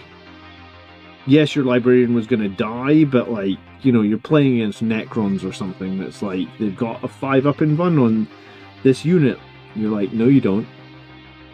I actually remember at a tournament I played against a Harlequins player, and he had a giant unit of, I think it must have been multiple units of jet bikes, and he had like some stratagem on them, so the jet bikes were like flying fast, and they had a 3-up invulnerable, so he put them in like a super aggressive position. But I just had my Librarian like jump right next to them and then cast Null Zone, and it was like, oh, all your jet bikes? Yeah, you've got no invulnerable saves on them. You just lost like so many models in turn 1. It was just like, it wasn't game over in turn 1, but it was just like, I was like, oh my goodness. I was worried about this game. Now not anymore. I used to use them to fling Centurions into the midfield. I used to use them to fling Eradicators. And I also used to use them to fling Aggressors. More than anything. Because I was using them in Gladius. And the aggressor bomb was pretty nasty in Gladius.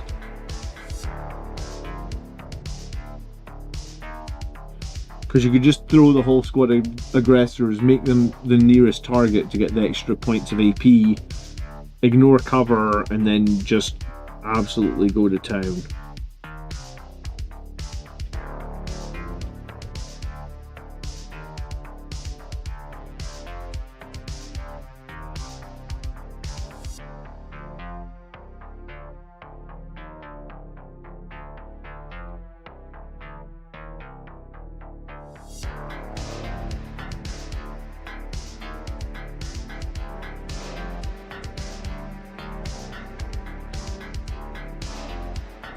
I definitely played the Flying Librarian a few times. I used to find he was quite good for like...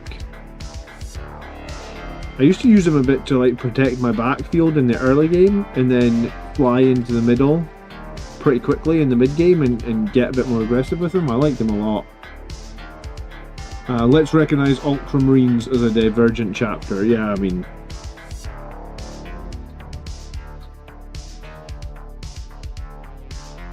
You know, I'm fine with Ultramarines being the chapter that gets Oath of Moment. I would almost like to see Liberator Assault Group rules as the Blood Angels Oath of Moment equivalent, right?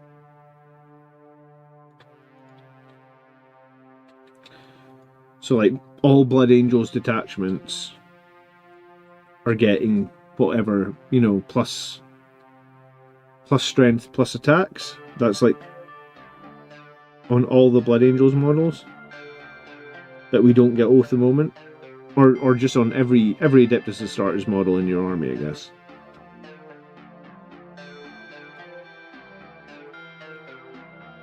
and then actually build out the detachment from there. I mean, Black Templar's kind of got that, so we'll see.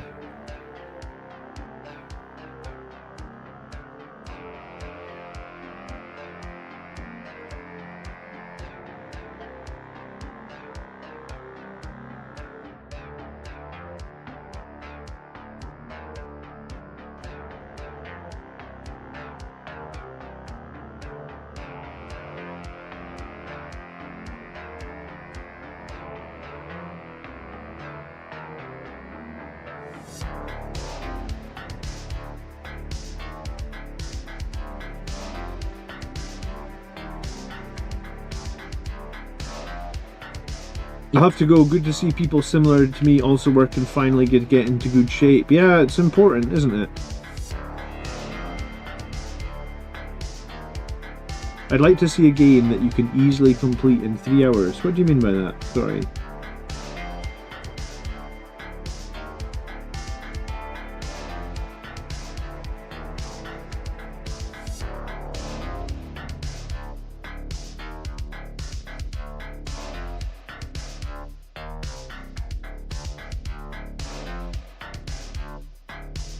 Oh, you mean for 11th edition? You'd like the games to be a little bit faster? I mean, I wouldn't mind that as well. I kind of feel like if you're going to tournaments, the tournament days can be pretty long.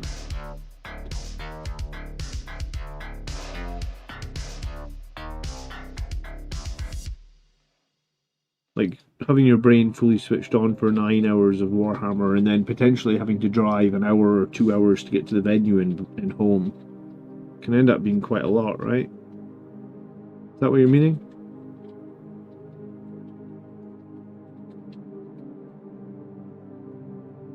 I assume it is.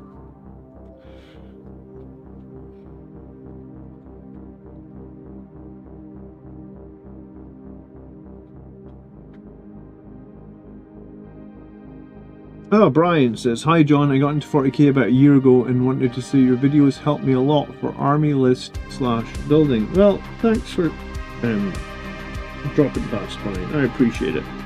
I'm glad to hear the videos helped. I mean, if the videos didn't help, I don't know what the hell I'm doing making them on, you know? I just think that when I came back, because I was out of the hobby for a bunch of time, and when I came back I found it really daunting to know what to build.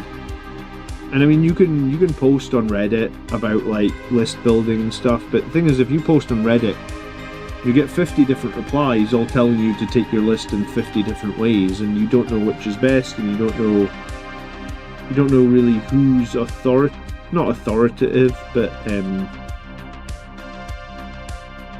yeah, I suppose it's like you don't know on Reddit if this person is actually that knowledgeable, or so. I mean, that's kind of why I started the army show on a Sunday night, to give my 2 cents on people's lists.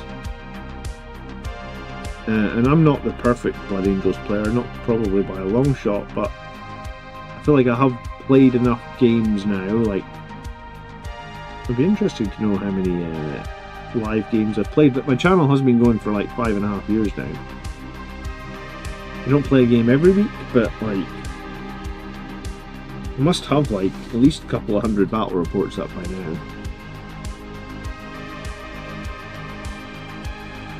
I would like to see more eliteness for the Space Marines, up a bit in points, but more durable or more elite. Yeah, I think I would agree with that, man. You know, standard Space Marines just don't seem that exciting anymore.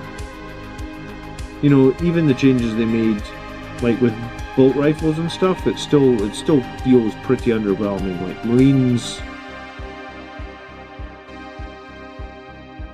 there was a time when a Marine in power armor was scary. I mean, that feels to me like it was 50 years ago at this point. Like, one Marine with a bolter is just a nothing, throwaway nothing, isn't it? Did you find what you were looking for, love? Did you find the dungeon you were looking for? You did? Okay. Yeah, let me Yeah, there's my wife was what was it called when you were looking for upper BAC? No, lower BAC. lower Blackrock Spire, and we were both like, oh my god. I mean, it's been a long ass time since either of us needed to go into lower Blackrock Spire. So we were trying to find it. I mean, we were in the right place, but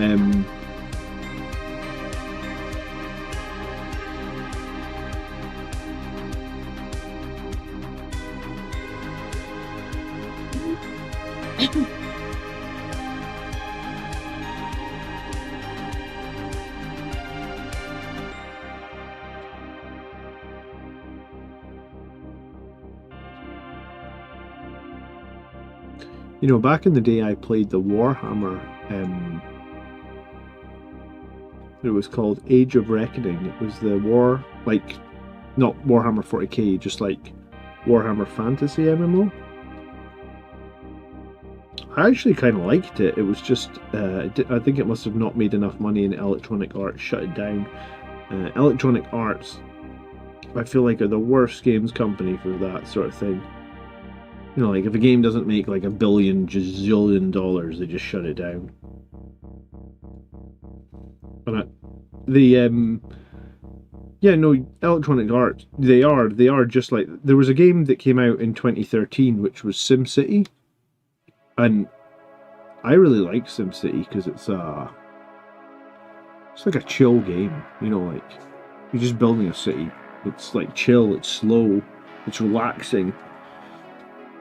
And I really liked SimCity. I think it was 2013 SimCity. It came out. I thought it was a great game. Really liked it. Needed some work, like most games that come out these days do. You know, like very few video games come out and you're like, yeah, that's the perfect video game, or there's nothing wrong with that video game. And then they just take a studio, like EA buys the studio, and then they just shut it down. It's like one bad game, you're shut down by Electronic Arts. Like, hey. But now Electronic Arts has been sold. Did you know that? They've been sold to like some sort of investment company in, I believe it's like Abu Dhabi or something. They spent like $5 billion gazillion on it. Take care, Lone Moose. Thanks for hanging out. Brian says, I really like your objective. How objectively you approach things. Your thinking is really articulated. It makes it easy for Blood Angels players to get into the hobby. Brian, that is really kind. Thank you so much for the nice comment.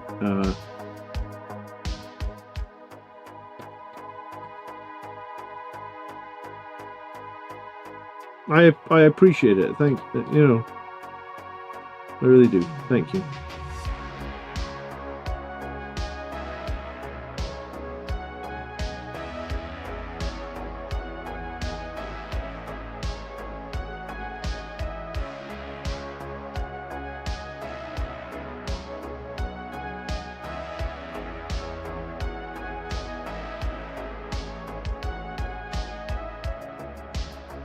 I had a question about Astaroth as a character. I don't see many players including him in this, and I was wondering what's so bad about him. You know, I made a video about him like last week, Brian. I don't think he's so bad. I think the problem is a lot of people rate Lamartez's -1 damage as very, very, very high. Like, -1 damage is just a great ability to have in general, because if you play against an army that has a lot of 2 damage, it's literally a 50% damage reduction. It can literally be the difference between you living with half the squad alive or 1 guy alive. It's just a very, very powerful... -1 damage is just a very powerful rule. It's a bit of a... In some ways it's a bit of a broken rule, right? Because like, if you're an army that has lots of like 4 damage, -1 damage doesn't really mean all that much. But if you're, like I said, if you're an army that's got 2 damage, then it means a hell of a lot. So people don't take Astaroth purely because Lamartez gives the whole Death Company -1 damage, and people rate that really, really highly. And there's some matches where like that's really, really valuable. Like Drukhari are a good example. I played against Drukhari recently.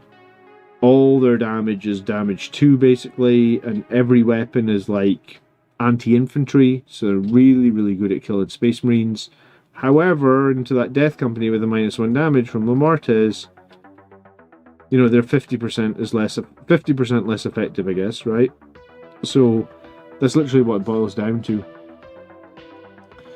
Volcar says that SimCity game was brilliant. I wish they'd kept it, supported it. I played a lot. Yeah, I really liked the fact that it was the first SimCity where you could like play multiplayer as well, man. They needed to make it that the original cities could be bigger. That was like the only thing that I didn't like about that game, is like each region wasn't quite big enough. But rather than fix that, EA just shut down the whole studio. And God, the amount of games that I've played that EA have shut down, God, I really don't like them.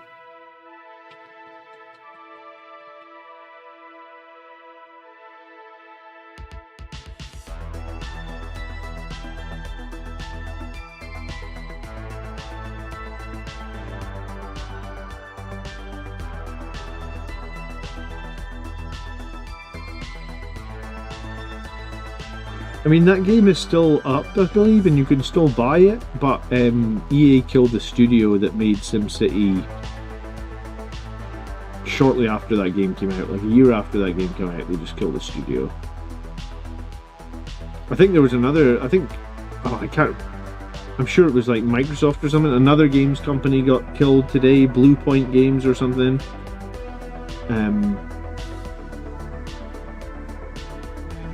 I read about it on Twitter. We're in a rough economy right now, that's for sure. But I mean, Astrath doing devastating wounds on the charge for all the Death Company, it's certainly not a bad ability to have.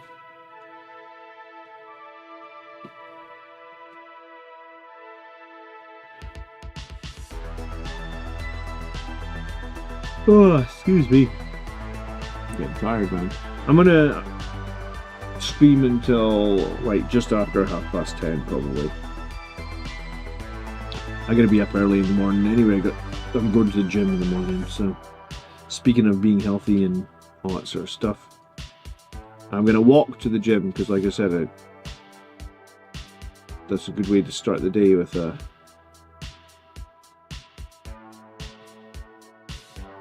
I don't know, it's like a mile and a half to the gym, something like that. Hello, Peanuts.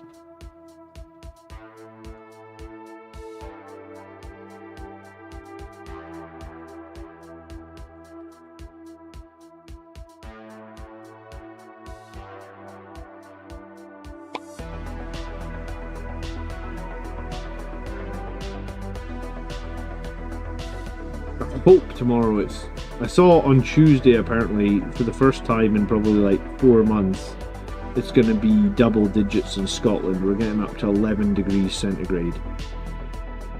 So I'm looking forward to that. I'm about sick of single digit temperatures, man.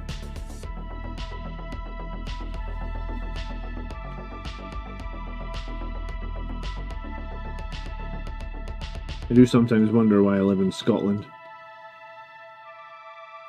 Winter seems to be like November, well no, maybe end of October really. Yeah, so I suppose it begins in November through the end of February, give or take. It's like we get 4 months, which are, yeah, we just get 4 months of pretty shit weather. Like, why do I live here again, you know?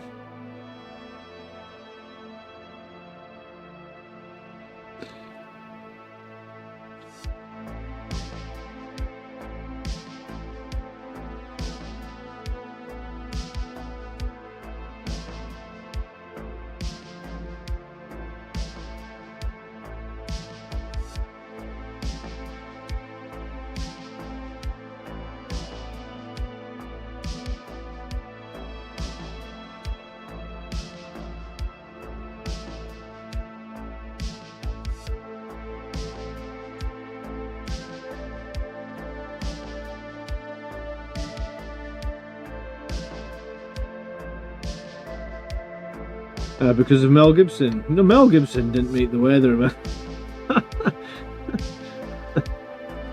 You mean that one movie where Mel Gibson did a really crap Scottish accent?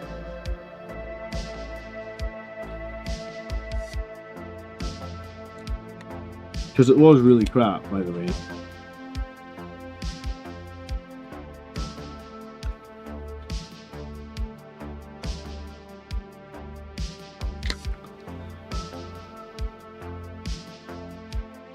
I mean, the movie itself wasn't too bad, but it was full of historical inaccuracies as well. The very one. You know the big fight they have in that movie where like the English cavalry are like charging the Scottish, and he's like, hold! And then when they get close, they raise all those spears, right? In reality, that battle wasn't even on a field. It was across a friggin' bridge, right? It's called the Battle of Stirling Bridge. And in reality, what happened was there were so many English people that the bridge collapsed under the weight of them all. And the Scots kind of only won the battle because half the English drowned in the water. Like, the Scots didn't even, they didn't even fight them. It's just... There's too many of them on the bridge, and the bridge collapsed from the weight of the people. That's how we won the battle. I've turned to chaos, I'm sorry. How dare you? Which faction? Well, I suppose chaos is the faction. Which god?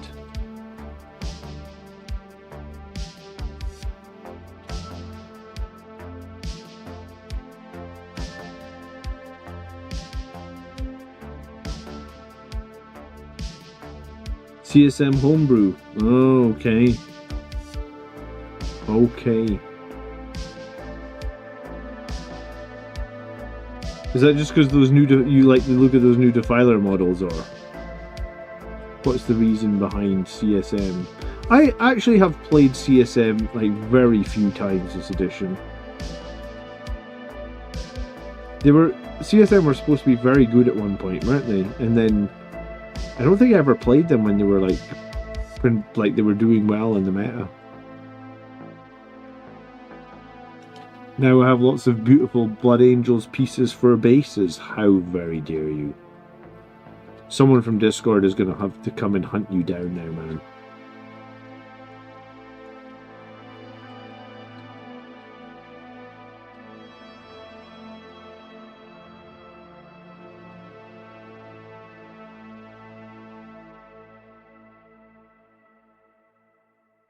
I was going to say, I know a YouTube channel that focuses on World Eaters, but I actually don't know one that focuses on CSM, or I would share the link with you.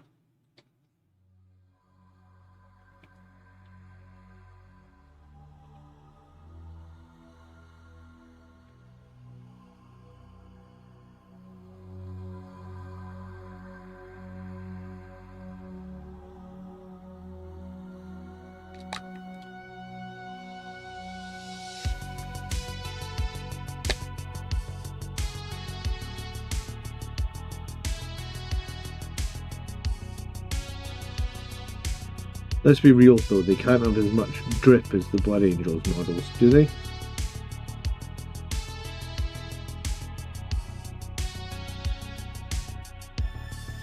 What metal did people make Lamartus's Crozius out of? Like, I don't really know how to paint it. I need to look up a picture of it. I assume this goblet bit's supposed to be gold. I mean, that's what I'm painting right now.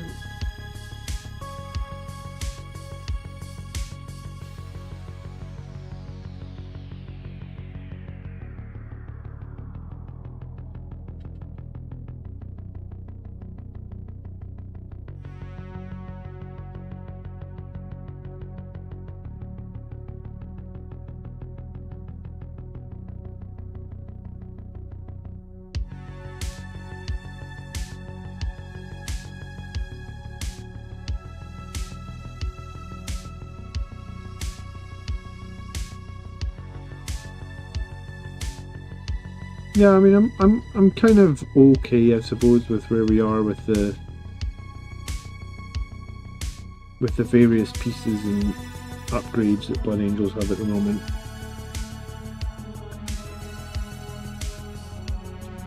The thing that I'd be worried about painting is like Rubric Marines or the Occult Terminators with like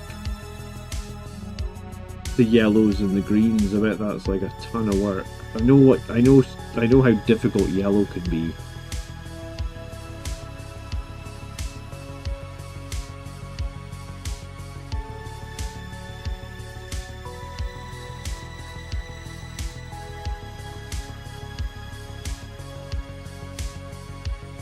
I mixed a splodge of Chaos Black and Retributor Gold and added a tiny dab of Slate Black Letter there.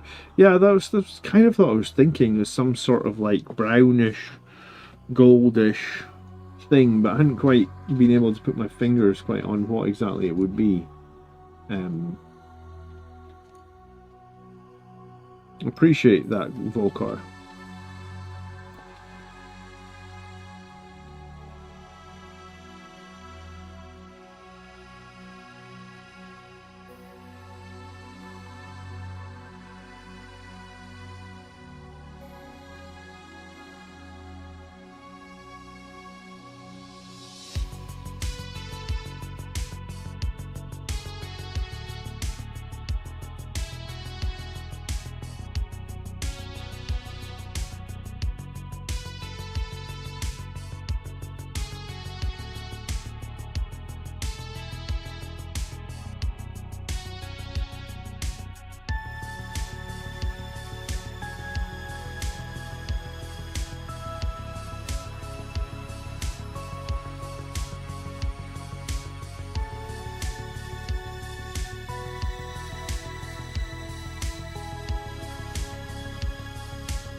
Howdy Frank, or Frankie. Have you given up on the Impulsor, Captain, Lieutenant, Company Heroes and Rage Cursed? I don't know if I've given up on them as much as just I was trying something different. I think the Company Heroes are kind of good in Rage Cursed. Because they just can do a lot of attacks, and the attacks can all be at decent strength and stuff. Yeah, have I given up on them? No, but I mean, I haven't played them in a few weeks. They're an expensive combo, that's for sure. Are they viable? Like, I took them to a tournament where I went 3-2, so arguably they are viable, because 3-2 isn't a bad tournament score, right? I mean, it's reasonably difficult to go 3-2 sometimes.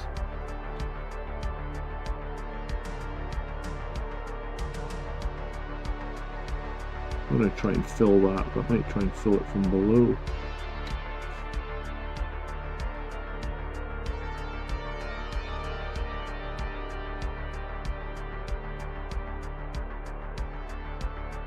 No, that's working. I'm going to fill it from below.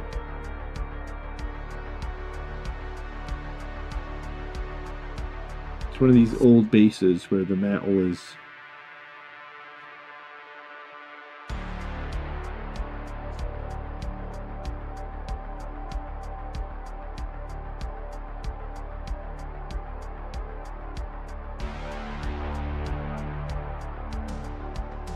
There's no way that I was getting that on there without paint going all over his foot.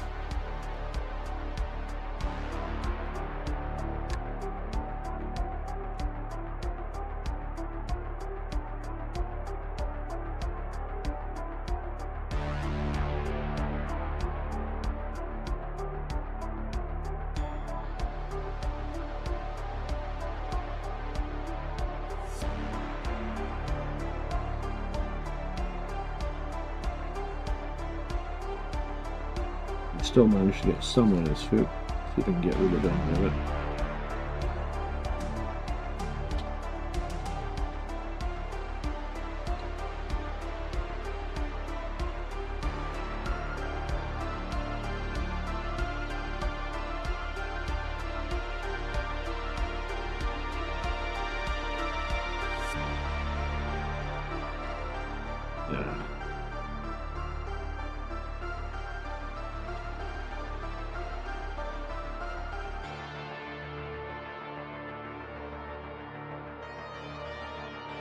Yeah, so this is an old metal model, and his feet are just too damn close together.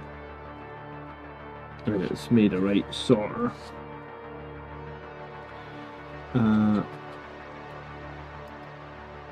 Yeah, I mean,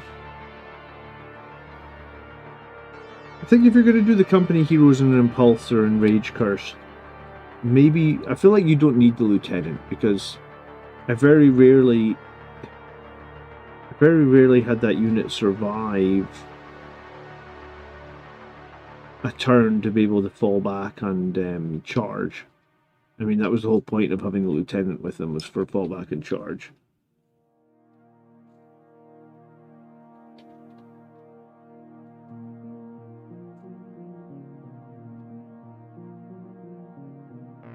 So I think you could still do the company heroes plus the captain. I just don't know if I feel like the Lieutenant adds enough to him. I'd probably say no.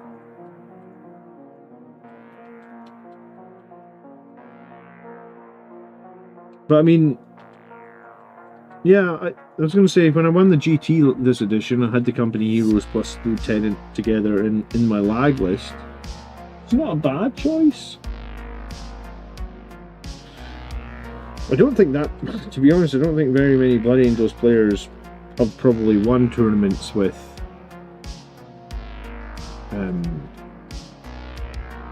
yeah, I don't think many players will have won tournaments with company heroes. I feel like they're quite a niche pick, maybe.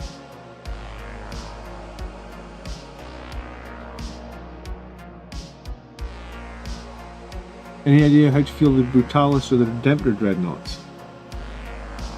I mean, Dreadnoughts are such a weird one. I've been fielding 2 Death Company Dreadnoughts, man, and the only way I've been managing to field them is to try and put them on the flanks and try and limit how much your opponent can shoot them in the early game. Because they typically don't really survive all that well, right? And I think that's probably... yeah, I mean, I think that's probably the biggest issue with them, is like, they're not really going to survive all that well.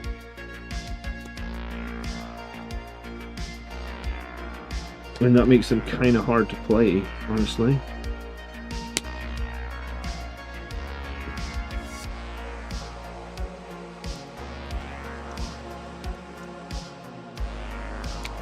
I kind of feel like, personally, that Redemptor Dreadnoughts are still kind of overcosted. I mean, they've been the cost they are the whole edition, so I don't know if it's going to change. I think they're quite costly.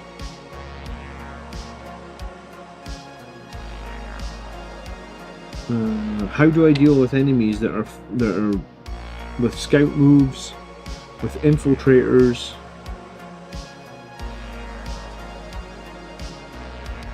I mean, it's tricky, right? Like, I played against a Tau player that had, like, probably not quite 1,500 points of croup, but oh my god, did he have a lot of croup. Like, I guess that's probably where, like, cheap units like Jump Intercessors are useful, because they can remove crap like that. You okay?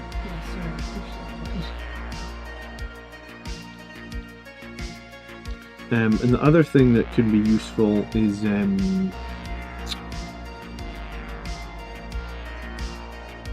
like, my Ball Predator is pretty good at killing chaff units. I mean, the other thing you can do is use your scouts and try and deploy your scouts aggressively to limit opponents' infiltrates.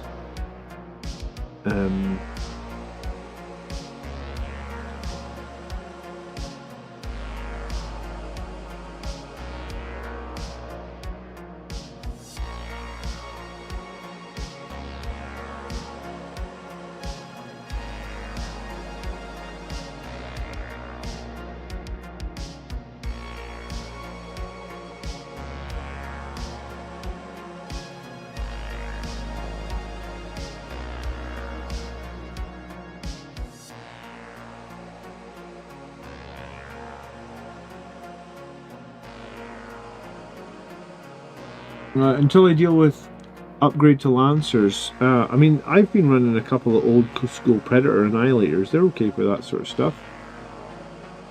Where do I play my Wednesday night gaming? That's actually the office that I work at. They have like a dedicated games room in the office.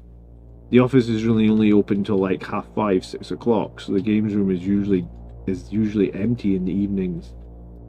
And I'm very lucky because I basically just asked my boss if I could have the game room like every Wednesday night. And yeah, I mean, it's just like a private office that I play out of. I don't know where I could, and I guess because it's a private room, it keeps the noise down so we can stream and stuff like that. So that's where we play on a Wednesday, Harris.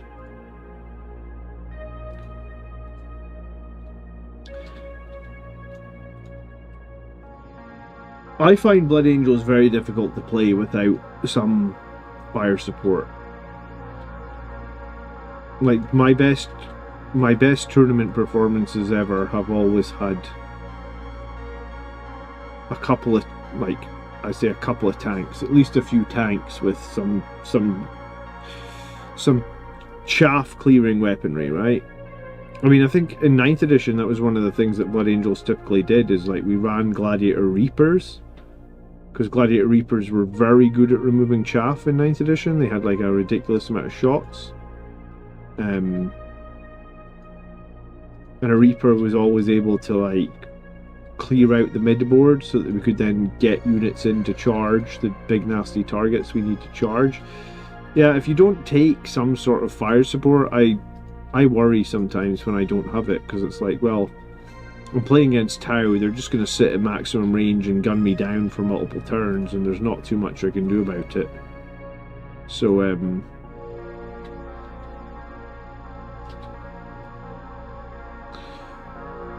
yeah.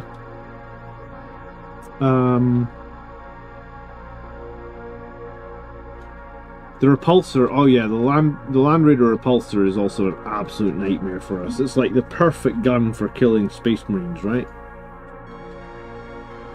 I don't know if I have a really good solution or answer for how Blood Angels deal with repulsors. Like, ultimately you want to be shooting them with like friggin' Vindicator tanks or something. Yeah, you know what, I actually played a Blood Angels player that had a repulsor and a GT. So he had the Land Raider repulsor, and he pushed it up. I mean, the other thing to think about with the repulsor is it's only got 12 inches on the flamers. So if you can make a charge from an obscured position and end in engagement range, then he can't flame you, right? Because you can't use Overwatch on a unit that you can't see at the start of its move, and I mean, you can't, if you can't see it at the start or the end, or like if you can't see it at both, you can't Overwatch it. But if it's in engagement range at either end, so like you're falling back, so you fall back from engagement range into cover and he can't see you, or you charge from cover into engagement range, so you're never in the open, then he can't Overwatch you. And that's how, like when I was playing the Blood Angels player that had the Redeemer, I think I shot the Redeemer with a bunch of guns, like a few Vindicator tanks, I think is what I had. And then I made a charge on it from an obscured position with like my Sangre Guard, so he couldn't Overwatch them. Because Overwatch from Redeemer into Blood Angels is horrific.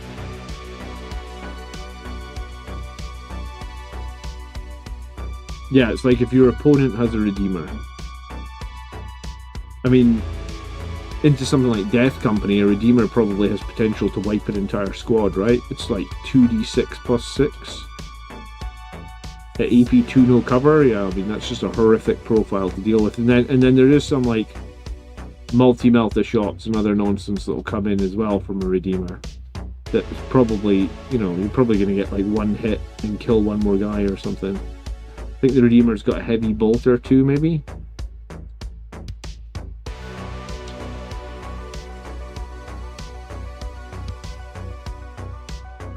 Lots to worry about if you fight Land Raider Redeemer, I guess.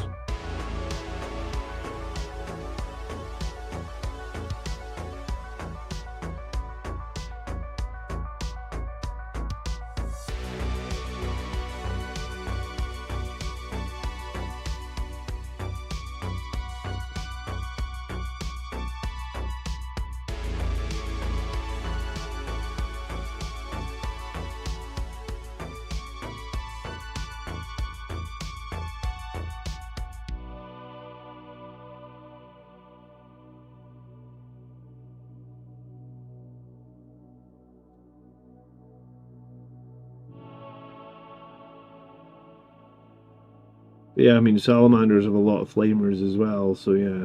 That sounds like a tough matchup. But yeah, I personally feel like I do better with my Blood Angels when I have some fire support. And I've taken lots of different stuff. I've taken Vindicator tanks. I've taken Redemptor Dreadnoughts. I've taken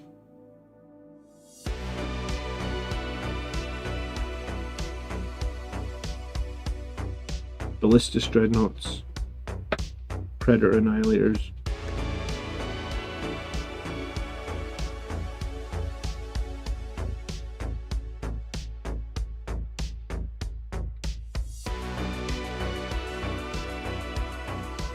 Hey Colgar, yeah, Necrons are in a horrible place right now. Did you open the door? What? Did you open the door? Roasted. That's it.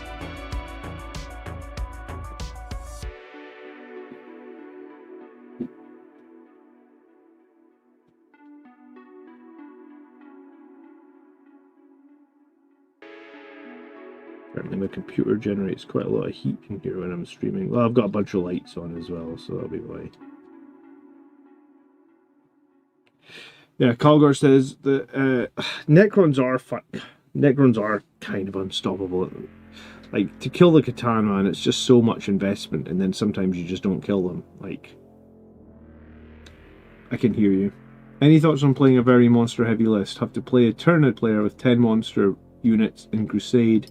My list is mostly Sangre Guard, Death Company, and Jump Pack. The rest is scoring pieces. The only vehicle is a Death Company Dreadnought. So I played a Tyrannid's Monster Mash list at the GT that I was just at. You going to bed?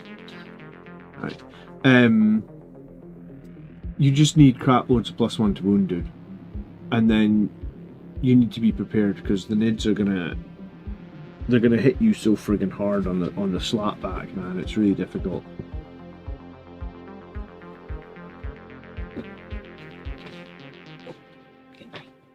Alright, I need to go anyway as well, because I'm going to the gym in the morning, so I'll come and speak to you in a minute. Yeah, so thanks so much for watching tonight. Leave a like if you enjoyed the stream. We've got the Army List show tomorrow night, and then I think Wednesday should be a game against Death Guard. So maybe I'll see some of you on Wednesday night, maybe see some of you tomorrow night for the Army show. Have a great evening. Thanks very much for watching. I will eventually finish painting these Death Company, however it will be, I feel like it will be 2027. I mean, it won't be, but we'll just keep plugging away at them. Batch painting Death Company, the gift that keeps giving, right? Take care, guys. Good night. Thanks for watching.